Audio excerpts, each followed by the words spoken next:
Hello and welcome to the JB&M Sports Fanatic channel. What's good with you? It's your boy JB here, getting ready for kickoff here shortly between the Chicago Bears and the Kansas City Chiefs. And man, so far this preseason, I know it's preseason, but the Bears right now 3-0. Can they go ahead and get that 4-0 in this one and just complete the mission here and have that positive momentum heading into the regular season? Speaking of momentum here, we've got Lewis here. And so, Lewis, what's good with you? Lewis says, let's go Bears and the under at 34. And he needs to end his preseason slump. We've got Laney as well. Laney, the first one here. What's good with you? And so, and as for Kansas City, obviously, we know it's the preseason there, but still, they still would like to get a win in the preseason just to feel a little bit better. But they're not tripping about this. But right now, we're about to see both of these two teams here go at it and what's going to be their final regular season game. So you know what that means. A lot of guys here fighting for roster spots, fighting to confirm what they've already shown so far this season, this preseason, I should say, in camp and all like that. This is the last chance for many of those players to prove themselves, even if not for this team, even for the future. So we'll see how that plays out today. But kickoff will be momentarily here shortly.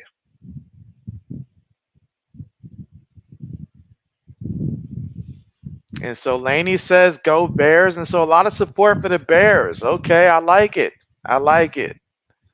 I like it.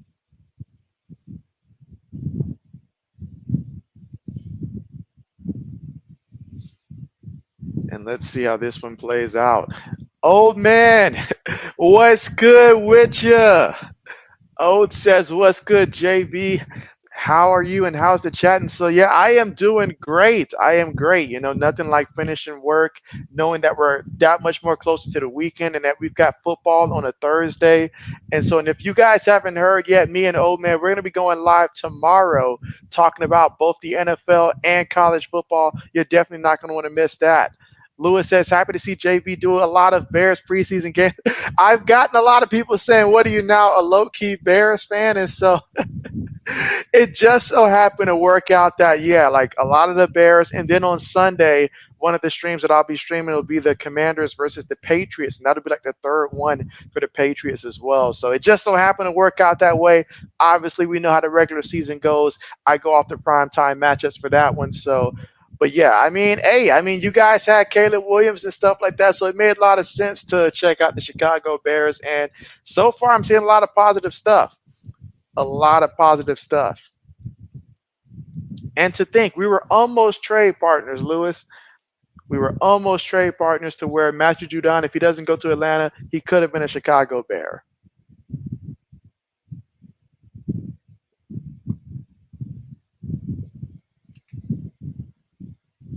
But yeah, I know it's a rare sighting to see JB here before an actual kickoff takes place.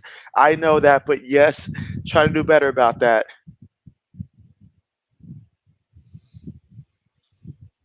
All right, but let's see if I can get a question going for everybody here. Let's see. I wrote down like a ton of questions here. So which one do I want to put? All right, so I will show this one. All right, so here's the first question I put up there. So go ahead and let JB know your answer here in the chat. But are there any preseason surprises that may have changed your outlook on a specific team or even player for this upcoming season? Something that you saw that made you reconsider how you felt about that. And so Lewis said, no traffic today. Oh, it says, got a new mic and trying to get this tablet ready so you can still be in the chat and stuff tomorrow. Hey, that's what's up. That's what's up. That is what's up. And so now, getting ready to go on the field here. Well, actually, here we are for the Chiefs and the Bears in this one. Let's see how this one goes. Hopefully, this game turns out to be a super close one that's exciting and stuff like that. We'll see how it plays out here. But here we go early in this one. And again, this is an opportunity for many of those guys to go out there and try to ball out in this one. All right, so Bears going out first offensively. Let's see. O says, yes, Bo Nix, you thought he was Kenny Pickett of this draft, but he actually been doing good. That's a good one right there. Meanwhile, the Bears toss it to the right side. And that's going to be a pickup of about 4 yards right there. And that's Homer with the carry. Travis Homer picks up 4 yards there for the Chicago Bears. All right, let's see. But Bo Nix is a great selection because he has been looking good. He's honestly earned that job, and I know he's competing against guys like Zach Wilson, but I feel like he has genuinely earned that role. Lewis says he's here for a kicking duel. Meanwhile, shotgun for the Bears. Bacon moving around, throws it, incomplete. Third down coming up. So now we got 3rd and 6 right now for the Chicago Bears from their own 31-yard line. Laney says, I'm glad Bo Nix got the go-ahead for the first game. I just heard that on something. And so, yes, he did get that go-ahead. And, I mean, he's been doing positive. He's been doing positive. You know, he's been focused on what he had to do. Sean Payton likes him, and that's always a good sign when the head coach does like the guy and stuff like that. You won't believe how many times the head coach actually doesn't like the guy, but he does like Bo Nix a lot. And I could see Bo Nix thriving in that environment. Here we go, 3rd and 6 out of the shotgun. Bacon in the pocket, throws it, gets the completion. It's going to be a first pending the flag here. Let's see what they're going to call. Again, you never want to see too many yellow hankies come out too early.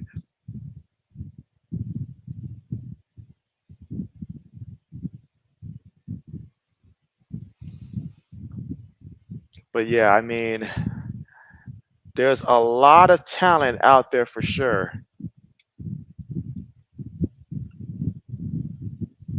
I find myself constantly changing my stance because at first I was like, let's let Jacoby Brissett go out there for the Patriots for at least the first 3/4 of the season and stuff like that, you know. But after seeing the short sample size that I've been seeing and what I've been hearing lately, I'm kind of like, all right, like Drake needs to be in there at the latest about week 5 at this point, especially if Jacoby Brissett's going to look like he's been looking so far. But meanwhile, for the Bears, play fake bootlegging, throws one deep, gets a completion, and he's still on his feet, gets taken down at about let's see where they mark him out, somewhere around that 20-yard line. Wow. And that's Webster there with the 44-yard catch. And Bacon says, hey, there are no vacant spots there, but I make him vacant in the secondary. Threw that man open. Wow, what a throw, what a catch, what a run after the catch there. Big time play. And right now the Bears, they've got points on their mind. So Lewis, brace yourself here. Brace yourself. 1st and 10 here. Gives it to the up back. And the up back is going to pick up about 4 yards on the carry. Again, still opening drive right now for the Chicago Bears.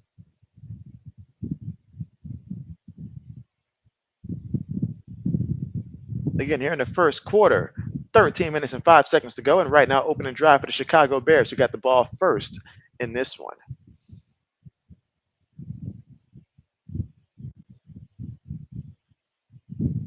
All right, meanwhile. All right, so here in the shotgun. 2 receivers, top of the screen here. Got 2 tight ends and a running back. Blitz is coming in. Oh, man, they got him. They got him on a blitz. That time they brought too many guys, couldn't pick them all up there. There is a penalty that did come in a little late here, but we got a penalty here. Let's see what the flag's going to be. But, man, they got back there. They got back there. And so let's see. Joe says, hi, Josh. Say, let's go, please. And so, yes, let's go. Let's go. Let's see. Lewis says, nice, need a field goal. All right, so Lewis says he's proud of his team, but he wants his own team here to kick a field goal as opposed to scoring a touchdown here. But, man, they got after him on that one. You never want to see a quarterback get sandwiched like that. There was at least 3 guys that got a hold of him.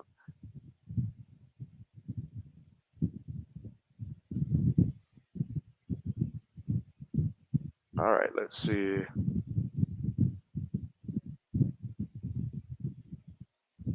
And again, if you're just tuning in, no Caleb Williams tonight. He's shown what he needs to show for this preseason. SM, my guy, what's good with you? How are you? All right, so Bacon this time up under center. We got a fullback back in the backfield, a couple receivers, multiple tight ends. Going to give it to the back. And the back is gonna pick up at least 5, 6 yards on that one, and that's Homer again on the carry. Takes it to the Chiefs' 5 yard line. So far here, 6 plays, about 68 yards in about 3 minutes in terms of time of possession off the clock. Can they finish in the end zone? SM says, ready for the season to start. Yes, we are. We are ready for that season to start. And once it starts, look out. Fakes the toss. Bootlegs to the right. Pump fakes. Can he scramble? He reaches out. Is it a touchdown? It is a touchdown.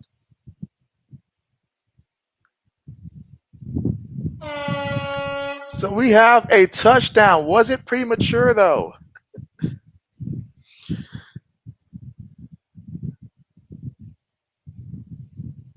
All right, so that penalty is going to be declined there. That is a hold there. So it is indeed a touchdown. Fortnite, what's good? Fortnite says hi, comes in there and sees a touchdown immediately. Again, this was the opening drive here. I mean, the Bears, they drove it down there, put in the work, capped it off in the end zone. What more could you ask for? All right, so now the extra point attempt. Extra point is good. So Chicago comes in. Again, no Caleb Williams here. Not needed for this one because Bagan does the job, and he does the job well. He looks a lot better than he did last year. I mean, don't get me wrong. Last year, he did have spurts. But, I mean, I'm telling you, my guy's coming in, and he is showing the work that he put in this offseason. And that time, he led them down there for the touchdown drop. He was 2 of 3 for 50 yards, including that 44-yard catch that Webster had earlier in that drive that really put them in that red zone position. So Chicago comes out swinging. Let's see what Kansas City does when they come back here after this commercial, and we will see how things transpire. But right now, looking good for the Bears. And so, Lewis, I know you want field goals in this one, but you got to be a little bit happy to see your team go down there and score with ease like that. He says he'll happily take that. Laney says, way to go, Bears. SM says, we were robbed of Caleb versus Mahomes. And so, yes. Fortnite says, go Kansas City. Okay, so we got a Chief fan here. Okay. Nice.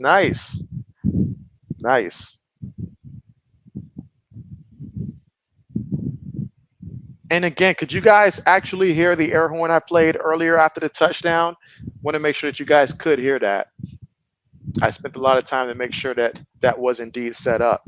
So if you guys did hear it, do let me know. All right, but first possession in the books. And so we haven't got to see Kansas City offensively yet in this one, but it is first quarter, 11 minutes and 23 seconds to go. Bears up 7-0. Ode says, yes, we did. And so nice.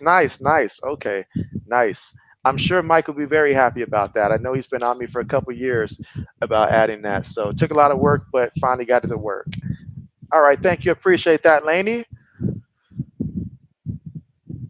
All right, so I mean, you guys got to let me know about the hype when it comes to the Bears and stuff like that. Just how many games do you guys think the Chicago Bears are going to actually win this season, and where will they finish in the division? You guys let me know, because this is it. This is the last preseason game that we'll get to see the Bears. Next time we see the Bears play, it's going to be for some meaningful regular season. But we got Phoenix here in the building. What's good with you, Phoenix? Phoenix says, what's good, JB? And so, yes. Lewis says, heard the horn, would prefer to see you do a backflip. On a preseason game, I doubt that. Let's see. Phoenix says, road tripping south. And so, yes, meanwhile, for Kansas City here on the return.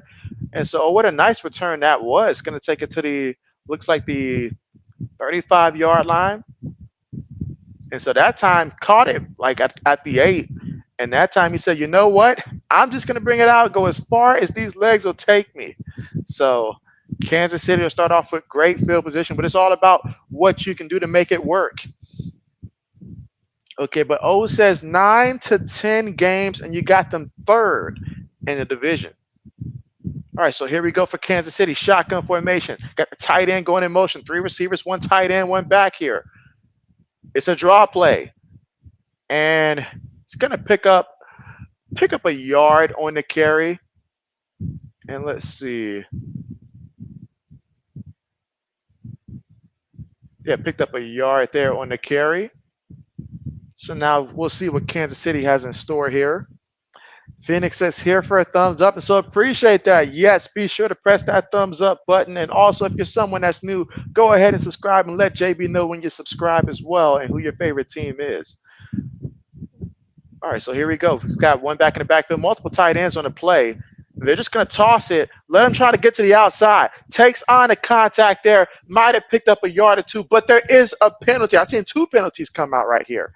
Fortnite said Fortnite is not a fan of the new kickoff and stuff like that. And so that's one of those things that I feel like it's going to take me a little while to get used to it myself and stuff like that. But considering the alternative that I feel like the NFL was heading towards in terms of completely trying to eliminate it and stuff like that, I feel like it's better than the alternative, but definitely going to take some getting used to. I think one of the biggest things that's personally for me getting used to is seeing so many players wearing the Guardian cap in the game and stuff like that. That's something that visually I'm going to have to get used to seeing. All right, but after that penalty backs him up, now we're looking at 2nd and 18 right now.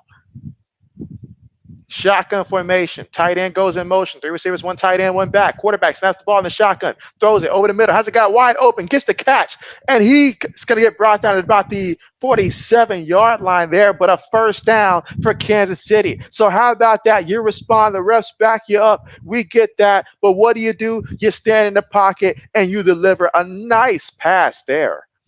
Nice pass. And you get a first down.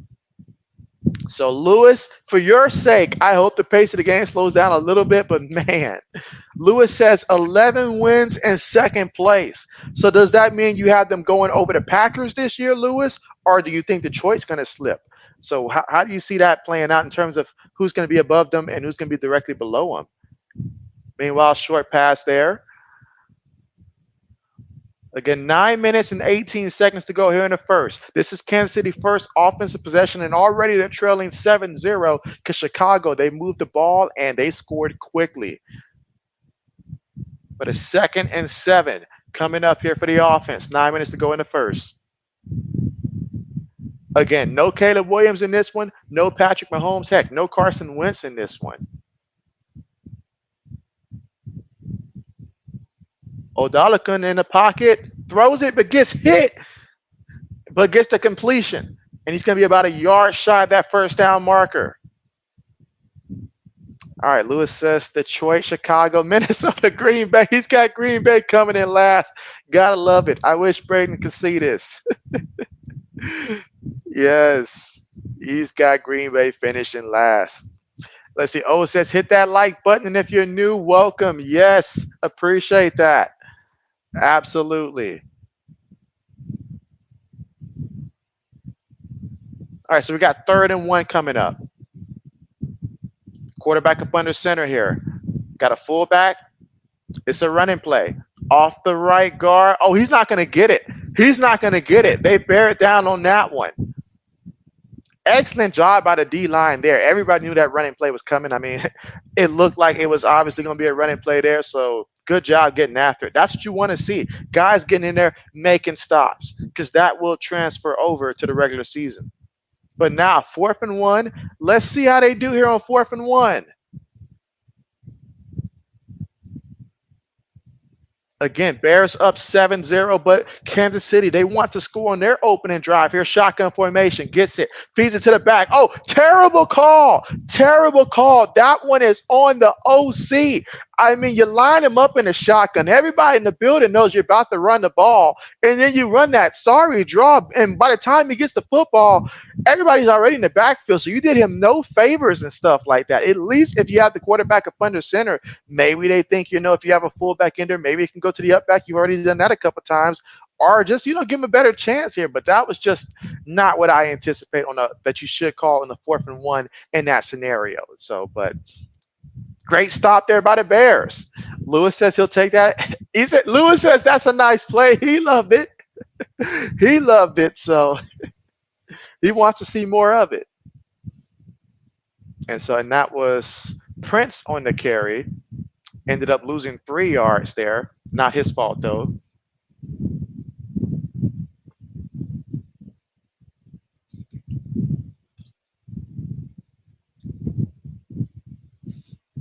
Oh man. All right, let's see. Let me put up another question here.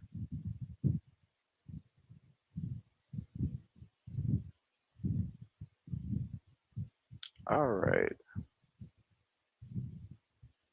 All right, now this is a very broad question, but which NFL player needs to step it up the most to secure his either roster spot or his job? Like whether or not he ends up making the roster, or perhaps he'll make the roster, but whether or not he should be the starter, the backup, even third string. But you guys let me know some players that this final week you feel like this could really make it or break it for them when it comes to actually being able to, secure whether it's that roster spot or just that job. Because I'll say, I mean, looking at the Pittsburgh Steelers and stuff like that, I mean, if I'm the coach, I don't know what to do. Like, I don't know what to do. Maybe I make a phone call and see if Mason Rudolph will come back. If we can trade back for him at this point. It's looking really bad. Like, really bad. Like, yes, they look smart for getting rid of Kenny Pickett and stuff like that because Kenny Pickett looks just horrible. But I mean, Justin Fields. You guys know, as an Ohio State guy, I try my best every chance I get to defend Justin Fields, but I can't defend you missing wide open passes deep and stuff like that because you are the quarterback. I need you to hit those at a minimum. So that's tough. That's tough. Let's see. Laney says, got to charge your phone. Be back in a little bit. So, all right, appreciate the heads up. Let's see. Lewis says Justin Fields. Yes, yes. I need to see him take that job from Russell Wilson. Because from what I see from Russell Wilson, if he starts, it's not going to lead Pittsburgh anywhere. There's no, I don't like the upside for them. Like, yes, they probably can squeeze into the playoffs potentially because it's Pittsburgh is what they do and stuff like that. But they don't want to just build another team for that. If they do that, Mike Thomas is going to be gone. So he needs a guy like Justin Fields if Justin Fields can put it together. Meanwhile, quick pass here by Bacon, incomplete there to the receiver. Again, first quarter is 7 minutes and 24 seconds to go. And right now, the Bears on top 7-0. And the Bears defense got that stop on 4th and 1. And that's why the Bears offense have the football once again. Let's see. O says, yeah, Steelers are in trouble. And you say, I can see Drew Lock getting quarterback one for the Giants this season. And so I have not seen, like, I've seen the first preseason game of Drew Lock and stuff like that, but I haven't seen the rest of it. Has he been doing good, or is it just Daniel Jones just doing that bad? And so, but yeah, definitely Daniel Jones is a guy that's like, hey, if he goes out there looking like he always looks, that's going to be done. That's going to be done. All right, so here we go with a 3rd and 9 situation coming up here. It's an opportunity for this Chiefs defense if they can get a stop here, or for the Bears if you can get a first down, that'd be big as well.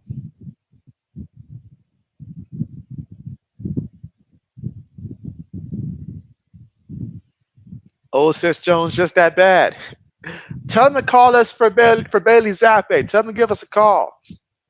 I normally don't do deals with the Giants, but if the Commanders and Eagles can strike a deal for Johan Dotson to go over to Philadelphia today, then I'm willing to make a one-time trade with him. Only because I don't think it's going to help them much. But so if they're open to it, tell them give us a call. One call, that's all.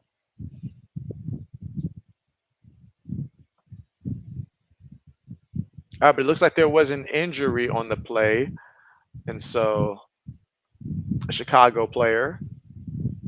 So medical staff will attend to him, and we're currently right now at the commercial.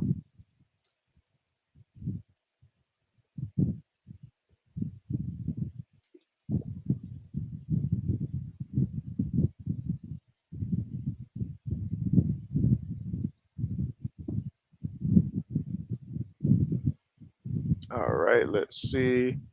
And again, this is not the only game that's currently playing right now. Some of the other game is I know the Colts and the Bengals are currently playing as well. I know that.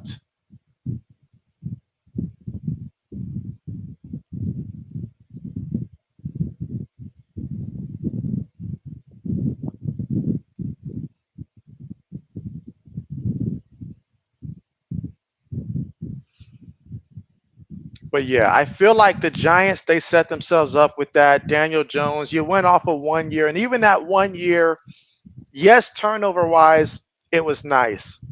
But like touchdown wise, no, no. But you made your choice. You made your choice. You chose quarterback over running back because you valued the position rather than just the best player. And I mean, I don't know if we've all forgotten, but there was a time period where it didn't matter who was quarterbacking for the Minnesota Vikings and stuff like that. If they had Adrian Peterson and stuff like that, Adrian Peterson was that guy. That was the guy you focused on and stuff like that. So I know it's a while since we've had running backs like that since the Frank Gores of the world and stuff like that have been retired and stuff. But still, like, not saying that I put Saquon in that same level, but the impact he had for the Giants were up there. Meanwhile, number 75 here for Chicago being carted off. You never want to see an injury happen in the preseason game, especially the last preseason game, because many times roster spots are decided just purely by somebody getting injured and stuff like that. So you hate to see it, and it's a part of the game, but it's a part that's still tough to see.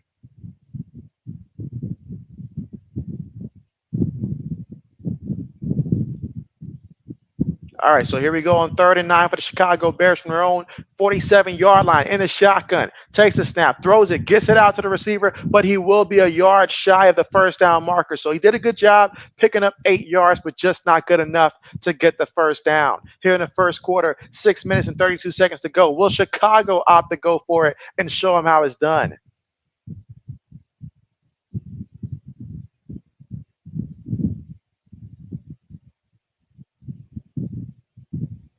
All right, so here we go. Begging up under center. Receiver goes in motion. Play fake. Throws it. Incomplete. Incomplete. And so the ball a little behind him. I get that. I get that. Should have been a little bit of a better throw there, but hey, it was there. But it's incomplete. So Kansas City will get credit for that defensive stop on 4th and 1. So both teams stopped on 4th and 1. Let's see if Kansas City can pick up where they left off at when they were moving the ball on their first opening drive. And let's see if it can result in some points this time for them offensively. Lewis says just punt. He says he doesn't get the thrill of everybody going for it. He says just punt the ball, please. And so he's out here pleading and begging, saying just punt the ball.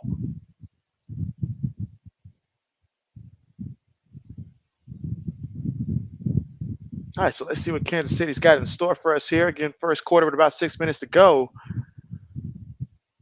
And again, the Bears up 7-0. All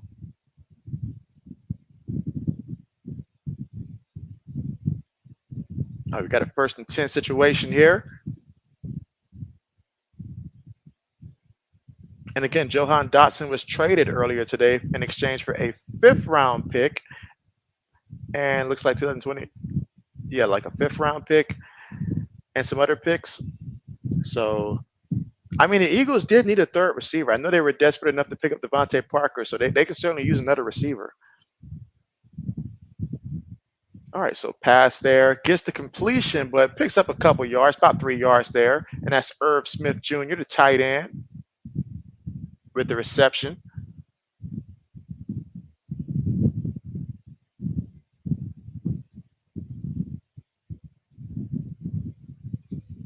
All right, did anybody, let's see, Old said Drew Lock. Does anybody else have an answer to the question up there? All right, meanwhile, gives it to the back, and the back is going nowhere, no time soon. Excellent job there by the Bears defense to stop that run. And that was Carson Steele, number 42 for the Chiefs, with his first carry of the game. Got back to the line of scrimmage, tackled by Booker and Coward. 3rd and 7 coming up. I find it interesting how every NFL team views preseason differently. Like some, they played their starters the 2nd week, others didn't. They waited for the 3rd week because they know that they had that extra week off before the start of the regular season. So it's interesting how teams play that. Meanwhile, quarterback steps up and just launches that one, and it just over everybody's head there. You probably needed a ladder to go get that one. And even then, I'm not sure if a ladder is higher enough to make that play or not.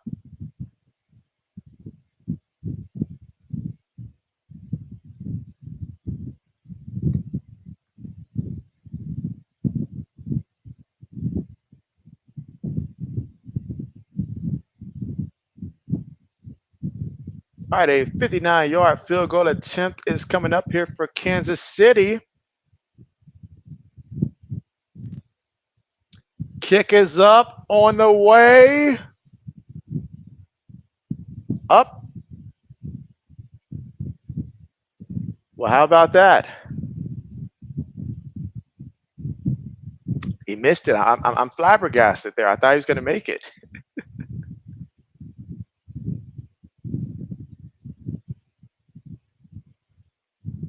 All right, so once again, no points here. And so when we come back, it'll be Chicago Bears with the football. Again, still first quarter here. Yeah, but Lewis' advice is to just punt the ball.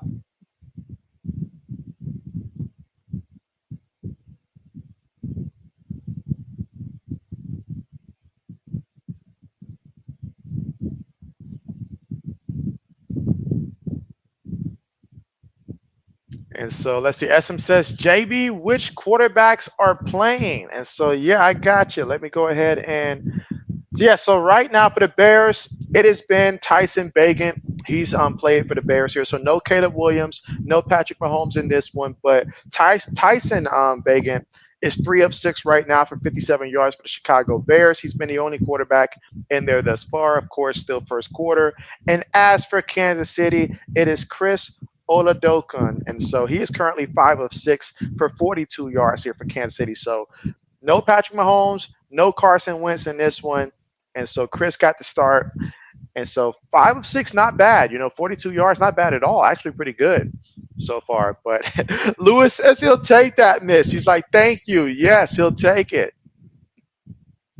And again, we're currently right now at the commercial following up on that missed field goal that Kansas City just had, which is about 59 yards out there. Lewis says, are you streaming tomorrow? Yes, JB is streaming tomorrow. And so me and old man, we're going to be both streaming tomorrow. And we're going to be talking, some NFL, some college football and stuff like that, because your boy JB will also be streaming on Saturday. I'll be streaming 2 games on Saturday and stuff like that. The Florida State and Georgia Tech game early on, and then later on the Nevada SMU game later on. So a lot of streams from JB, streaming Sunday as well. So if you can't get enough of JB, go ahead and make sure that you press that subscribe button if you're new, and make sure you have that notification bell turned on. If it's been a minute, check to make sure, because I'm hearing a lot of people saying they didn't even know I was back. And so that means that YouTube probably tried to silence me there. So absolutely. Let's see. Old says, whatever you guys want to talk about, we'll be doing pick'ems also. And so, yes, absolutely. Meanwhile, for Chicago, tosses it here to the back.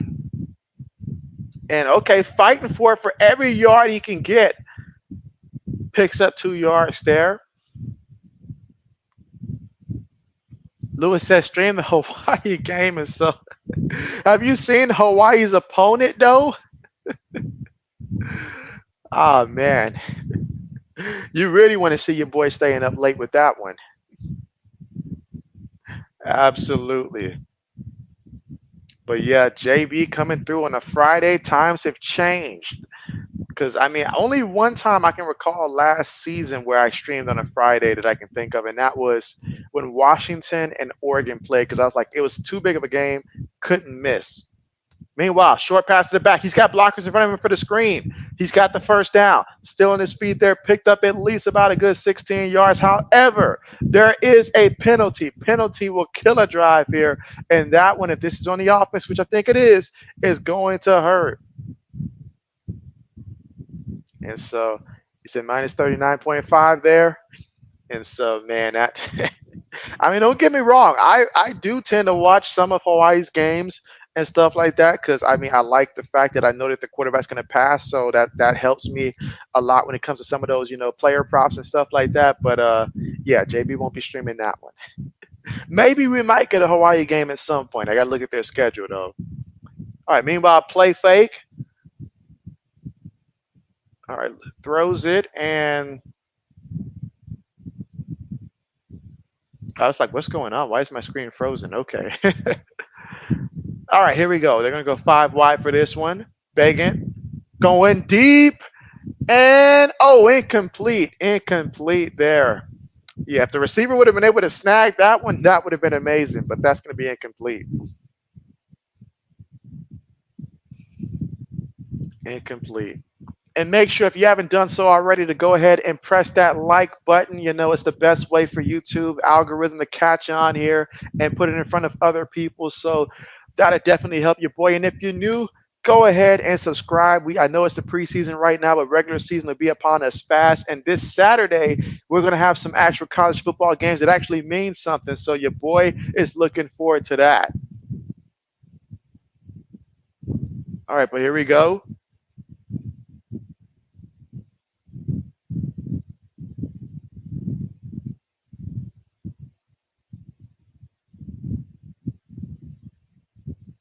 Look at that. It's preseason. Andy Reid already out there having to try to work the referees here. Gotta love it. Gotta love it.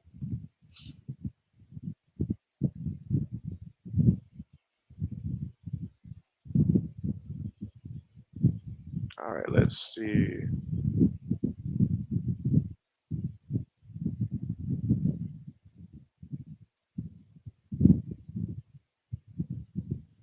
All right. All right, so here we go. Shotgun here for Chicago. Third and long. Let's see if Bacon can throw another strike here. Kansas City backing up their secondary here. Steps up in the pocket, throws a strike, gets the completion and a first down. How about that? He got it in there. Nice throw. I mean, Bacon. Hey, he's he's doing it. Let's see. Lewis says our punter needs to work. I'm pretty sure he got a lot of work down there at Iowa. I'm just going to say that. Pretty sure he got a lot of work there.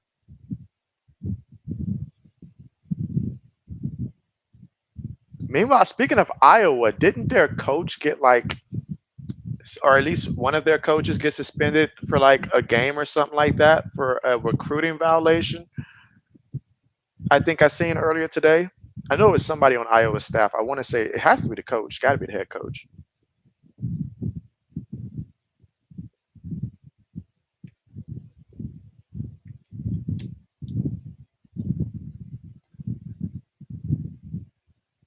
But so far in this one, you still got the Bears leading this one 7-0 right now. Chicago has been on it during the preseason. Can they remain perfect in the preseason? Shotgun again. 5 wide here.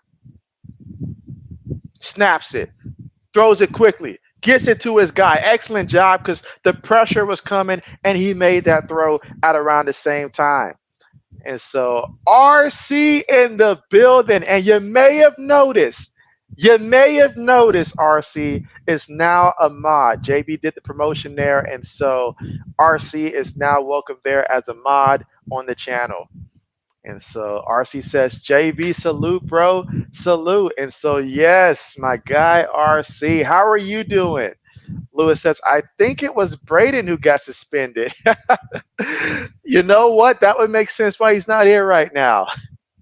All right, shotgun here for the Bears. Gets the snap. Bacon throws it. Gets the completion. He's really good to that side there. And what a nice job there by Tyler Scott to pick up like 17 yards and take it to the Kansas City 13-yard line. So now we're in the red zone. Chicago's already shown the ability to put up points before, but now can they do it again? I mean, it looks a little weird. I'm not going to lie, to see a Chicago team move the ball so well through the air, but I got to give it to them. Every quarterback that I've seen come out for Chicago so far in the preseason has looked pretty nice and stuff like that. So I got to give it to them. Got to give it to them.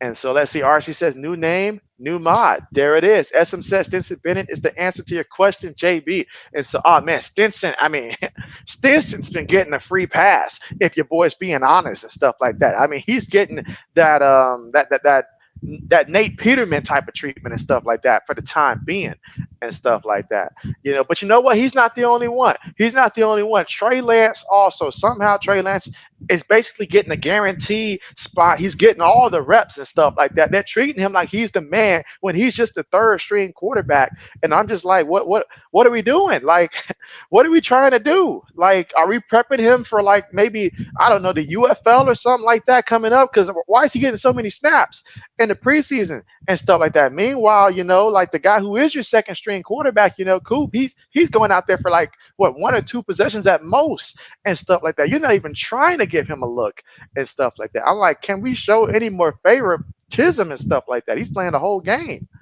So, man, but you're right about that. Yes, Stinson Bennett. I mean, but Stins, I feel like Stinson's just like, they're just like, just don't go out there and throw another 4 picks. Don't force us to have to let you go, is what it feels like for them. Like they really, really want to keep him. They're like, just don't do something that we can't just, ignore it and stuff like that. And let's see. RC says Chicago's offense has finally left the Flintstones era. And so I can see them out there now with the barefoot and stuff like that, picking up the vehicle, get it barefoot. But let's see, RC says, okay, so JB, I did some fantasy mocks and I just selected players I heard of. Big mistake. Don't be that guy, RC. Don't be that guy that sticks to the players that you know. Do your research and stuff like that. Figure out some players that you don't know. If you stick to only the ones that you know, unless you know about 80% of the league and stuff like that, you're going to end up drafting someone who's going to let you down. It's better to be ahead of the game than behind the game. It's always JB's philosophy when it comes to fantasy. There are certain players that I'm like, okay, I feel like maybe they're about to have that drop off or something like that, or maybe they don't gel too well with the coordinator, or maybe the backup's eventually going to take their job and stuff like that. But you got to think about everything. SM says, I heard DTR is available. I wonder who trades for him. And so, yeah, DTR, I'm trying to think. I feel like there was a team that would have made a lot of sense for DTR. But right now, my brain's not braining. But I like DTR. Back in college, I did like him and stuff like that. I like his skill set, but I do feel like DTR's, if it doesn't work out here, he'd be a great quarterback to have in the UFL. Him and also Anthony Brown, if Anthony Brown ever did get cut and stuff like that, I personally would like to see him on my Birmingham Stallions so we can continue to, dominate and stuff like that in the UFL. Just JB personally.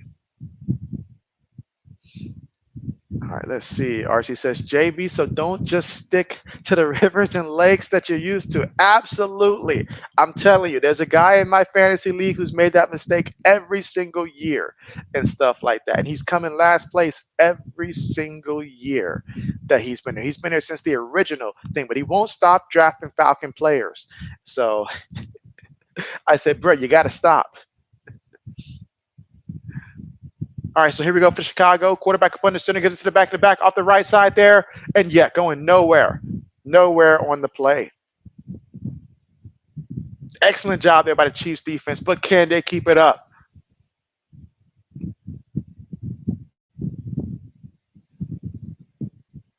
And again, we are now in the second quarter. Again, the Bears right now in the red zone. They do lead this one 7-0 as well.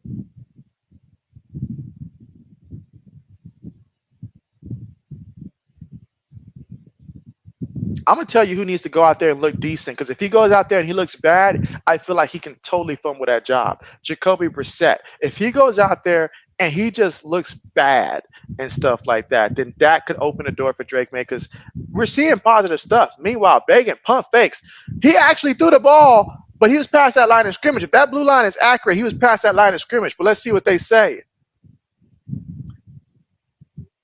And that's right. They're going to call this one a flag. So we're not even going to bust out the air horn here for that one, because that was a flag. SM says, don't take a quarterback early. One of the guys who's in our fantasy league who picks first, he is notorious for taking a quarterback in the first round. He's the only one that does it and stuff like that. But he creates a panic amongst everybody else that somebody else takes a quarterback, and then somebody else takes a quarterback. And all of a sudden, everybody's just panicking at this point because the quarterbacks are just flying off the board. Don't be that guy. Let's see, RC says, JB, I thought someone had to be active in the current stream and active in the chats to become mods. And so I have the ability to promote anyone and stuff like that, although I have to be able to find you on YouTube and stuff like that, because I also plan on promoting Mike as well. But I tried my best typing in his username, but it would not produce him for me to add him and stuff like that. I guess he probably doesn't post anything on there, so it did not populate him. But I wanted to add Mike, who goes by Mad Chatter and stuff like that. But when he first joined, he joined by Mike. So I wanted to add him as well as another one, because, hey, the future of JB Nation, we're gonna need a couple mods there, consistently. So I appreciate that. And so CDs, what's good with you? What's good? And you said you'd give Jacoby till week 5 if he starts. If we're 0-5, maybe put May in. All right. Meanwhile, field goal is good. All right. So how about that? Field goal is good. So that's going to make the score right now. Bears up 10-0. And so, but yes, I mean, if you look at the Patriots schedule, obviously there's some games you gotta avoid. So if he doesn't start week 1 and stuff like that, and which is basically Jacoby Brissett's job to lose, if Brissett just goes out there and just wets the floor out there in the final preseason game, I'm talking about just pick city and stuff like that. That's the only way I really think that happens there. So realistically, I think week 5 is a great one. That's right before we start having all those consecutive home games and stuff like that. And before that, it's just going to be tough to implement him against some of those teams that we're going to be facing during that time. And so week 5 is certainly that hot spot to where I think is a good potential spot there. Now, if Brissett holds the job down and just, when I say decent, like the team is like, like say 2-4 and stuff like that, then yes, you can ride the Jacoby Brissett train a little bit longer there and stuff that can give May more time there. But honestly, it comes down to a combination of those two players there, really. All right, so Kansas City with the return here, a good return. And so they'll take it to about the 44-yard line. But glad to have you here, CDs. How are you? And let's see. SM says, RC, I like taking quarterbacks late, but sometimes it backfires, to be honest. And so I had that happen to me last year in fantasy. I waited too late because every time I was going to draft the quarterback I wanted, somebody else took. So I said, you know what? I'll take another player that I want, and then I'll wait to the next guy, later on. And then I ended up having Sam Howell as my quarterback, unfortunately. All right, him and Daniel Jones. And so your boy made a trade as soon as I could for Anthony Richardson just for him to get injured. So it was brutal. I still made the playoffs, though, because the rest of the team was good, but it was brutal. I won't be doing that again. Best believe that. And so speaking of Mike, there he is. What's good with you? How are you? Mike says, yo, JB. And so, yes, how are you? Lewis said that should be all the scoring tonight. He said he's good with a 10-0 game.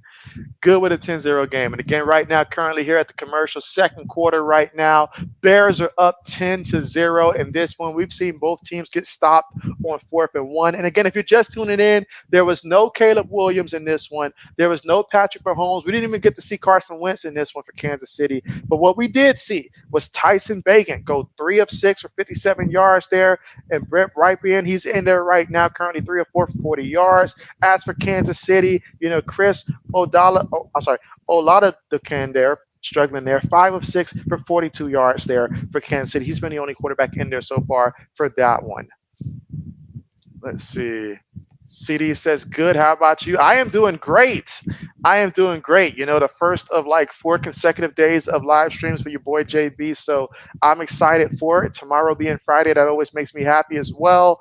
And so, but yes, and just a reminder for everybody who's here on the chat, do tune in tomorrow because me and Old Man tomorrow, we're going to be doing a live stream there talking a lot of stuff NFL, a lot of stuff college football and stuff like that. We'll also, do our weekly pick'ems and stuff as well. So there's a lot to look forward to. We're excited. And so do come through and join. It'll be a lot of fun. It'll be a lot of fun and we will adjust. So do bring questions that you have, all that great stuff. And so we're looking forward to it. And so let's see. Oh, it says you're good, ready for the Pats to play. And so, yeah, that game on Sunday, I mean, I know it's a preseason game and the final preseason game of the, preseason schedule and stuff like that. But I am looking forward to it as well because I can't get enough of seeing Drake May out there. But I do want to see Jacoby Brissett at least go out there and just look, something positive and stuff like that for him, And let's say CD says, Mob, I told you I stopped by for the fellow Pats fan. And so, hey, I appreciate that. Yes, us Pat fans, we got to stay together. We got to stay together. Absolutely. But let me ask you this, CDs. How do you feel about the receivers for the Patriots? Do you have your top three that you like for this Patriots core and stuff like that? Your top three that you like, and someone that you think maybe can surprise people this season at the receiver position. And let's see. SM says, if you wait too long, you end up with Derek Carr or something like that. Yeah, if you end up with Derek Carr as quarterback one, you're in trouble. But meanwhile, for the Chiefs, Chris throws it incomplete. Try to get that one short there to Irv Smith Jr. Incomplete.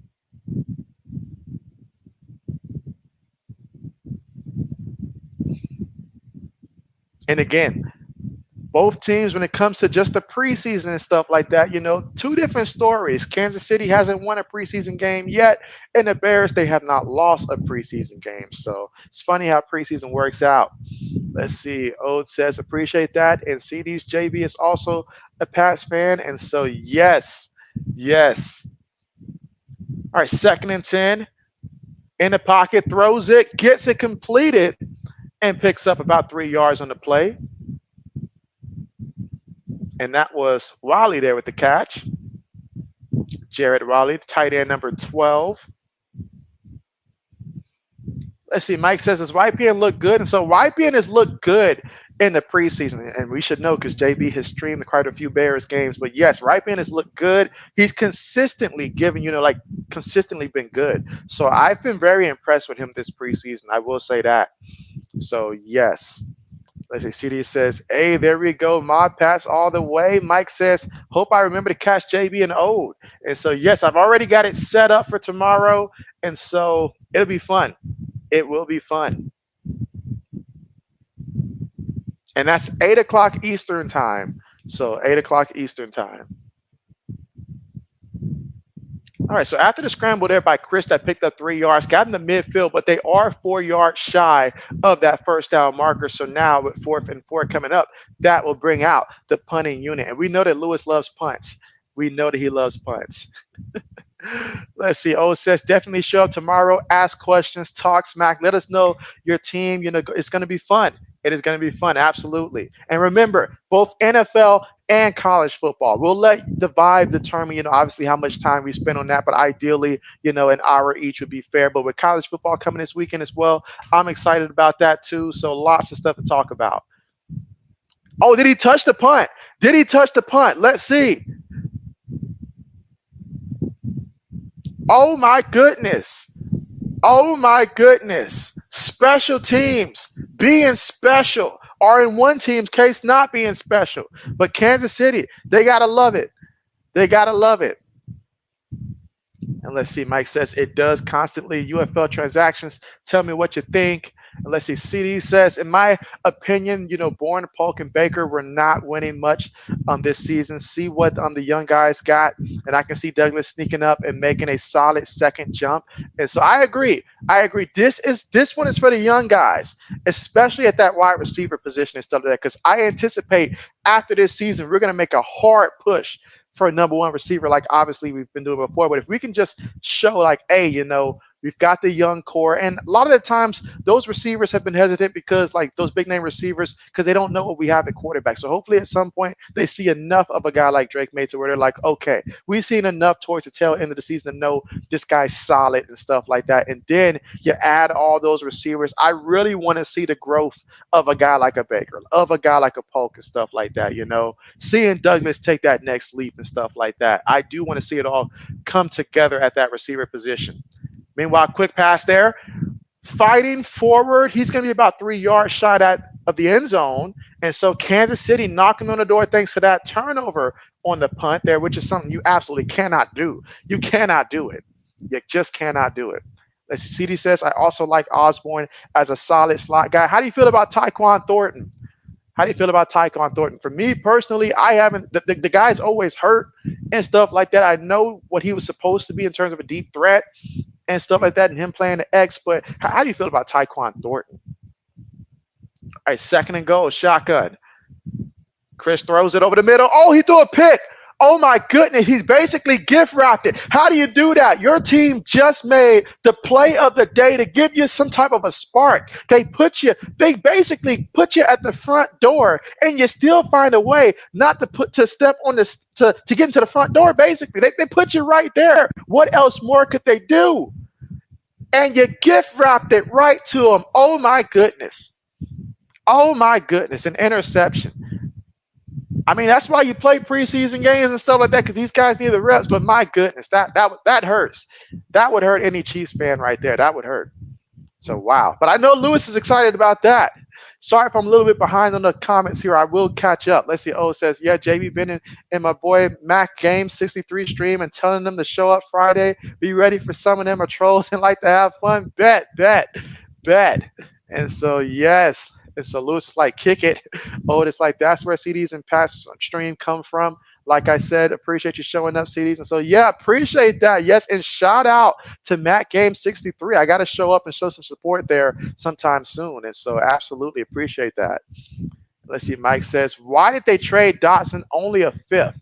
Well, Johan Dotson, Mike, and so this is just one of those cases where he hasn't looked good last year, and part of that I feel like was probably Sam Howell having a little bit to do with that as well. But they just didn't see what they saw from him his rookie year, and they gave up on the guy. They gave up on the guy and stuff like that. But sometimes a new situation, I feel like, and he has shown enough to where if I'm the Eagles, I would have made that trade as well, just because, hey, we need a third guy. So if they were desperate enough to pick up Devontae Parker, then yes, they definitely needed to make that trade there if just a fifth round pick. But, I mean, it's really just the fall off of last year. Whether or not it was his fault or not, we're going to find that out.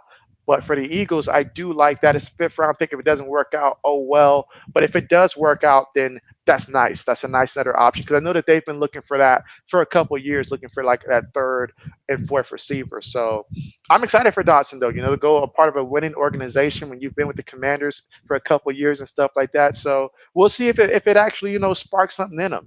Might be that extra added motivation. Oh, it says the tablet is set up. Might be able to talk on there and do pick'ems on and YouTube on your phone. Bet. Let's see. CD says, yes, no problem, Mob. You're chilling Max streams, and I'll be here tomorrow to already sub earlier with notifications. Hey, appreciate that, my guy. Appreciate that and appreciate you. And always happy to see another Pats fan. I'm happy to see every fan, but I'm really happy to see an extra Pat fan. That does help. Lewis says, oh, geez. And so, yeah.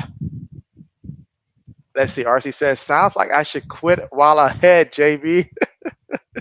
You said, when is the fantasy draft for us, JB? Let me know. Yeah, give me 1 second here. All right, pass completed for a yard. So our fantasy draft is going to be August 30th, which is next week, Friday, August 30th. And the time for that is 8 o'clock Eastern time. So 8 o'clock Eastern time is the time of the draft. So August 30th at 8 o'clock Eastern time. And I'll be sure to also send a reminder to you on Twitter as well.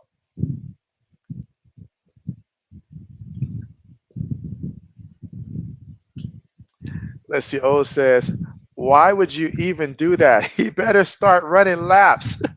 Man, I must be way behind here. I got to catch up. Let's see. RC says the Colts versus the Bubbles. You mean the Bengals? Mike says Eagle roster is cheating. You say now Daniels has one receiver and the scary guy, great. And so let's see. CD says Dotson isn't even that bad. I don't get why Washington did that. Need someone behind Terry.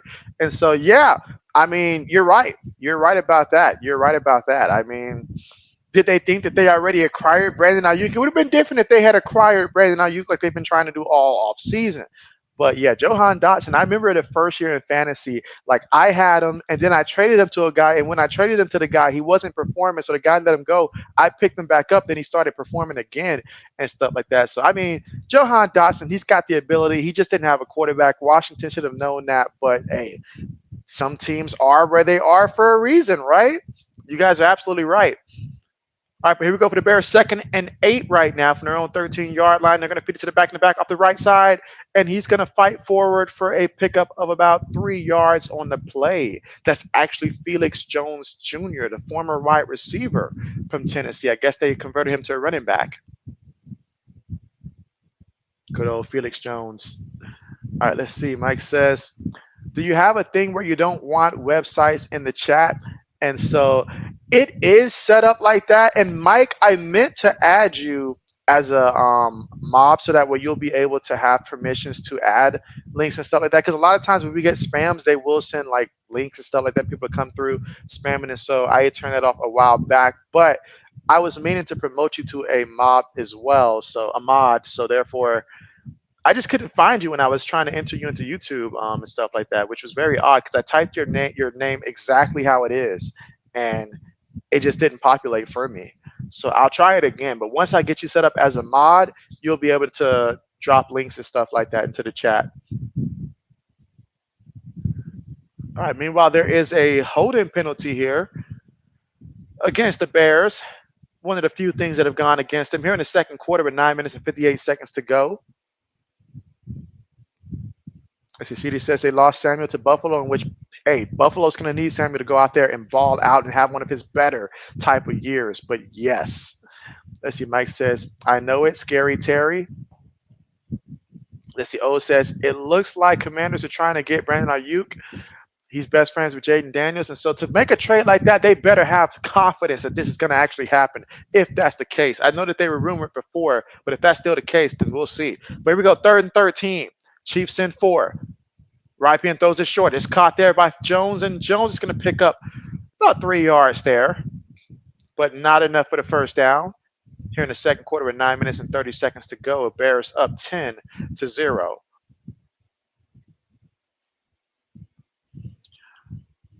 All right, let's see. O says, in my opinion, Pats would have gotten Brandon Ayuk if they had gotten Jaden Dan. Oh, without question, because that's his boy. That's his boy. What gets me is that he wanted to go to Pittsburgh, not knowing the quarterback situation down there, how bad that is. That's what gets me, though. All right, the return there from the 44. He's at the 50, 45. Brought down at about the 40. Now, there is a penalty there. There is a penalty.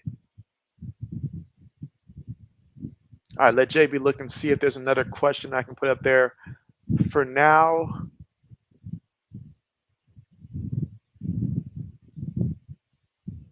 All right.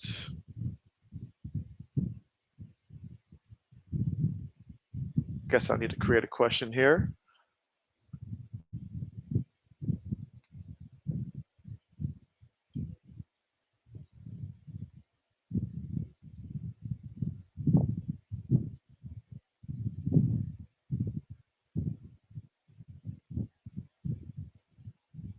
All right, just setting up another question real quick.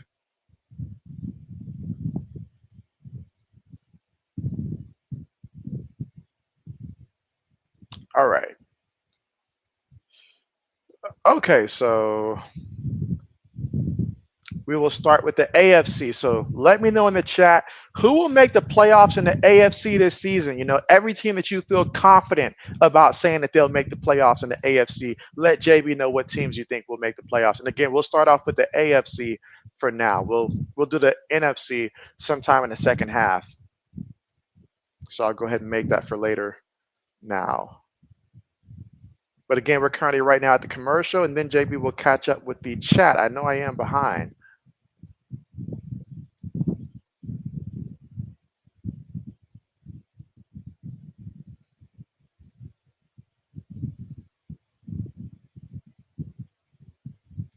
All right. All right, let's see the chat now. Okay, let's see. CD says Mob could be a smokescreen for more money for Ayuk. You said wouldn't shock me because that's what New England wasn't. So, oh yeah, he used us. He used us. And so let's see. Mike says AFC East first, if okay. Absolutely, absolutely. All right, so you say the Bills in the playoffs, and who else? And so I feel like most people believe two teams from the AFC East will get there. Either the Jets, if you believe that Aaron Rodgers can put together an Aaron Rodgers of old type season, or the Dolphins and stuff like that. In which, if I'm picking, I'll say I gotta say Miami. I feel like I gotta say Miami because I mean, Aaron Rodgers. I mean, don't get me wrong, but can he stay healthy this entire season? All that stuff. But yeah, just as many teams. Obviously, let me know. Let's see. Mike says I can see the Jets hitting 10-6 and stealing it from the Dolphins and stuff like that. Let's say CD says the Chiefs, Texans, Dolphins, Ravens, Bengals, Bills, Steelers. They always go 9-8. They do always go 9-8. That's a fact. And let's see, but three teams from that division again, leaving out the Browns this year.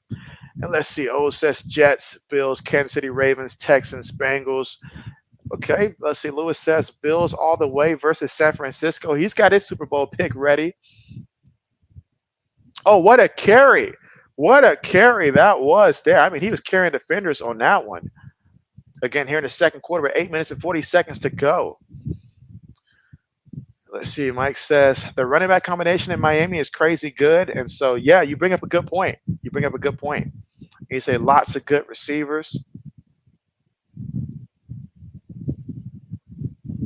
And you know what's funny? We didn't mention the guy who's making all that money down there in Jacksonville. I don't think anybody, and correct me if I'm wrong, I don't think anybody mentioned the Jaguars, but yet he's making all that money. Oh, wow, look at that. Another big run. Is it a touchdown? It is a touchdown. I turned my head for a second, and we have a touchdown. How about that?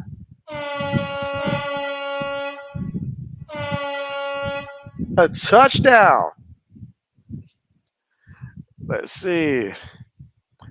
Braden, what's good with you? Braden says the Chiefs, Bills, Ravens, Texans, Bengals, Jets, Colts. CD says, I'm not high on the Jets. Nothing good happens to them. Remember when they got Favre and that's right. And they're doing it with a 40-year-old quarterback on a torn Achilles.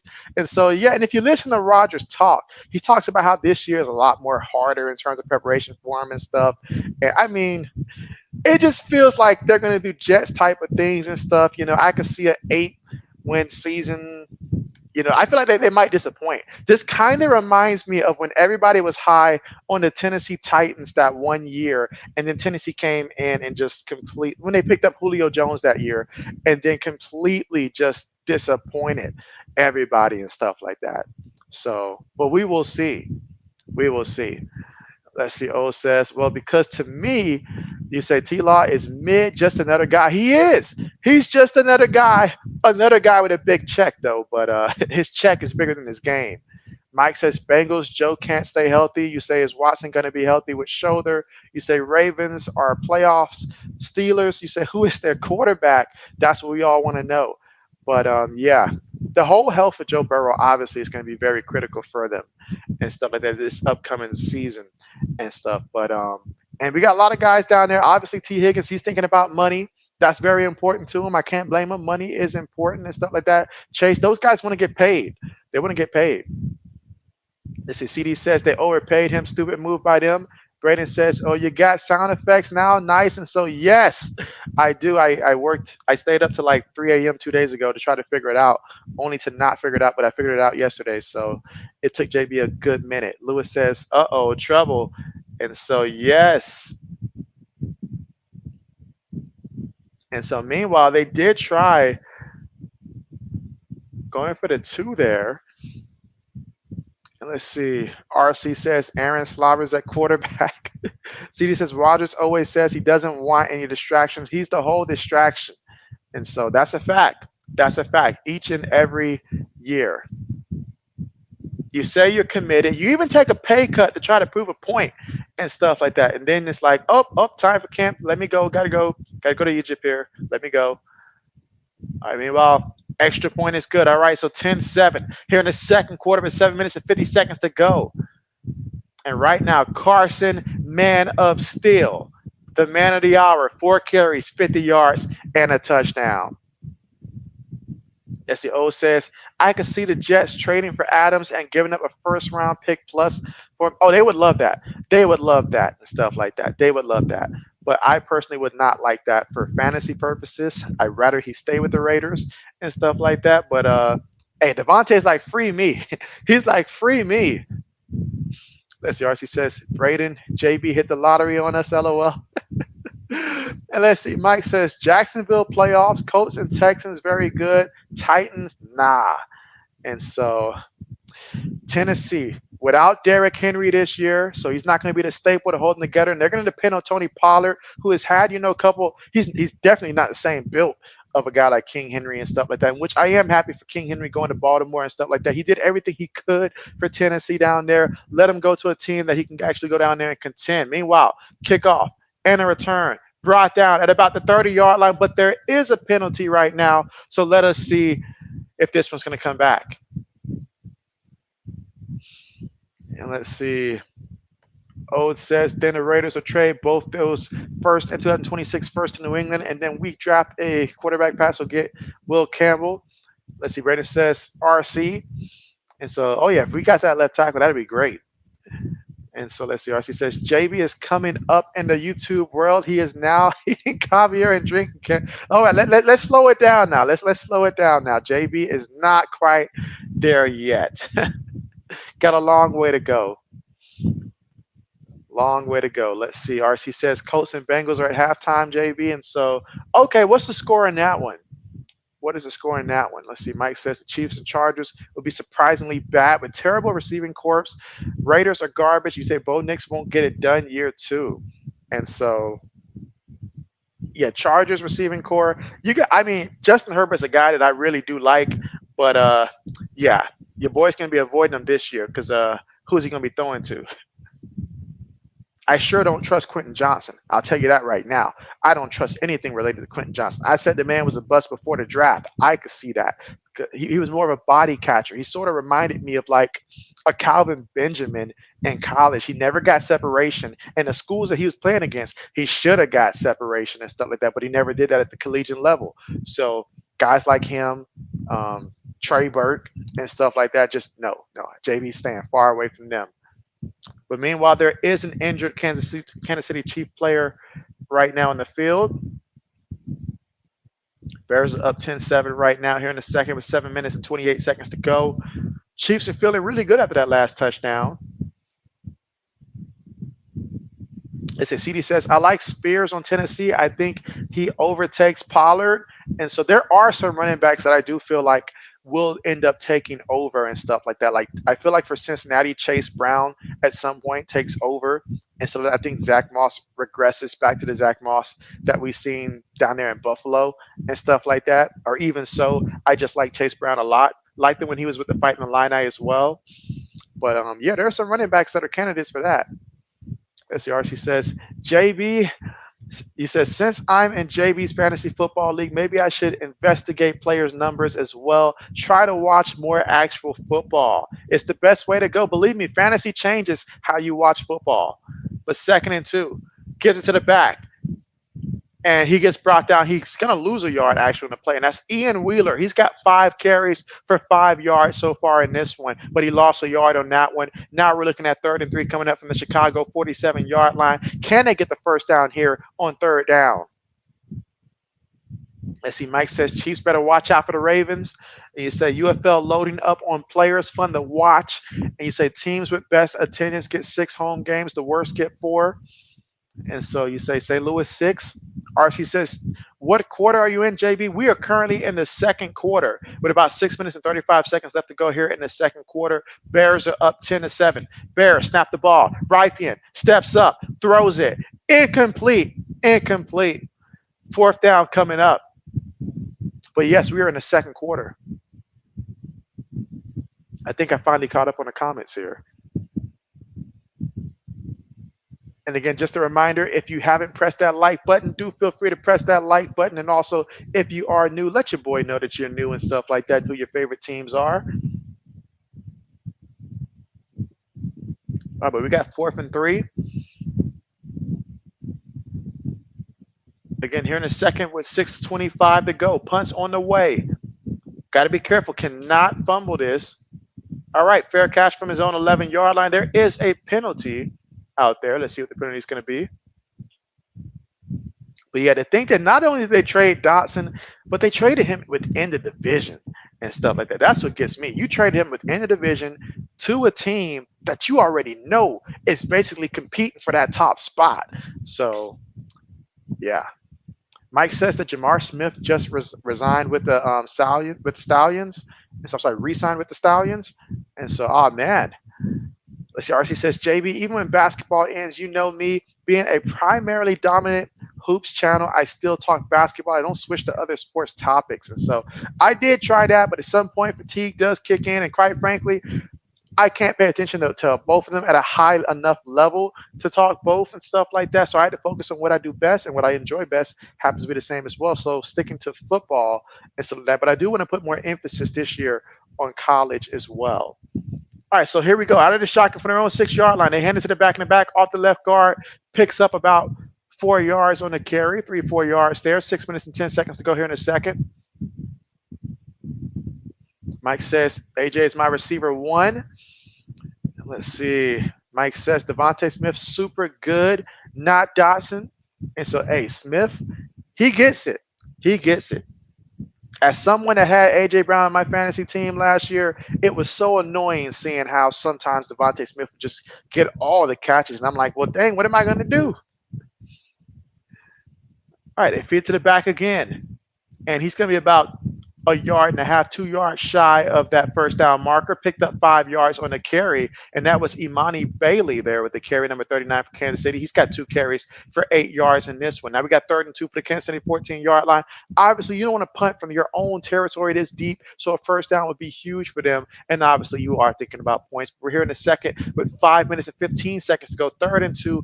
Can Kansas City get the first down and keep this drive alive? RC says, JB, I'm thinking of expanding to Iowa football. And so speaking of Iowa football, I believe that I seen earlier that their head coach is suspended for a game for a recruiting violation that took place, was it 2022, I think?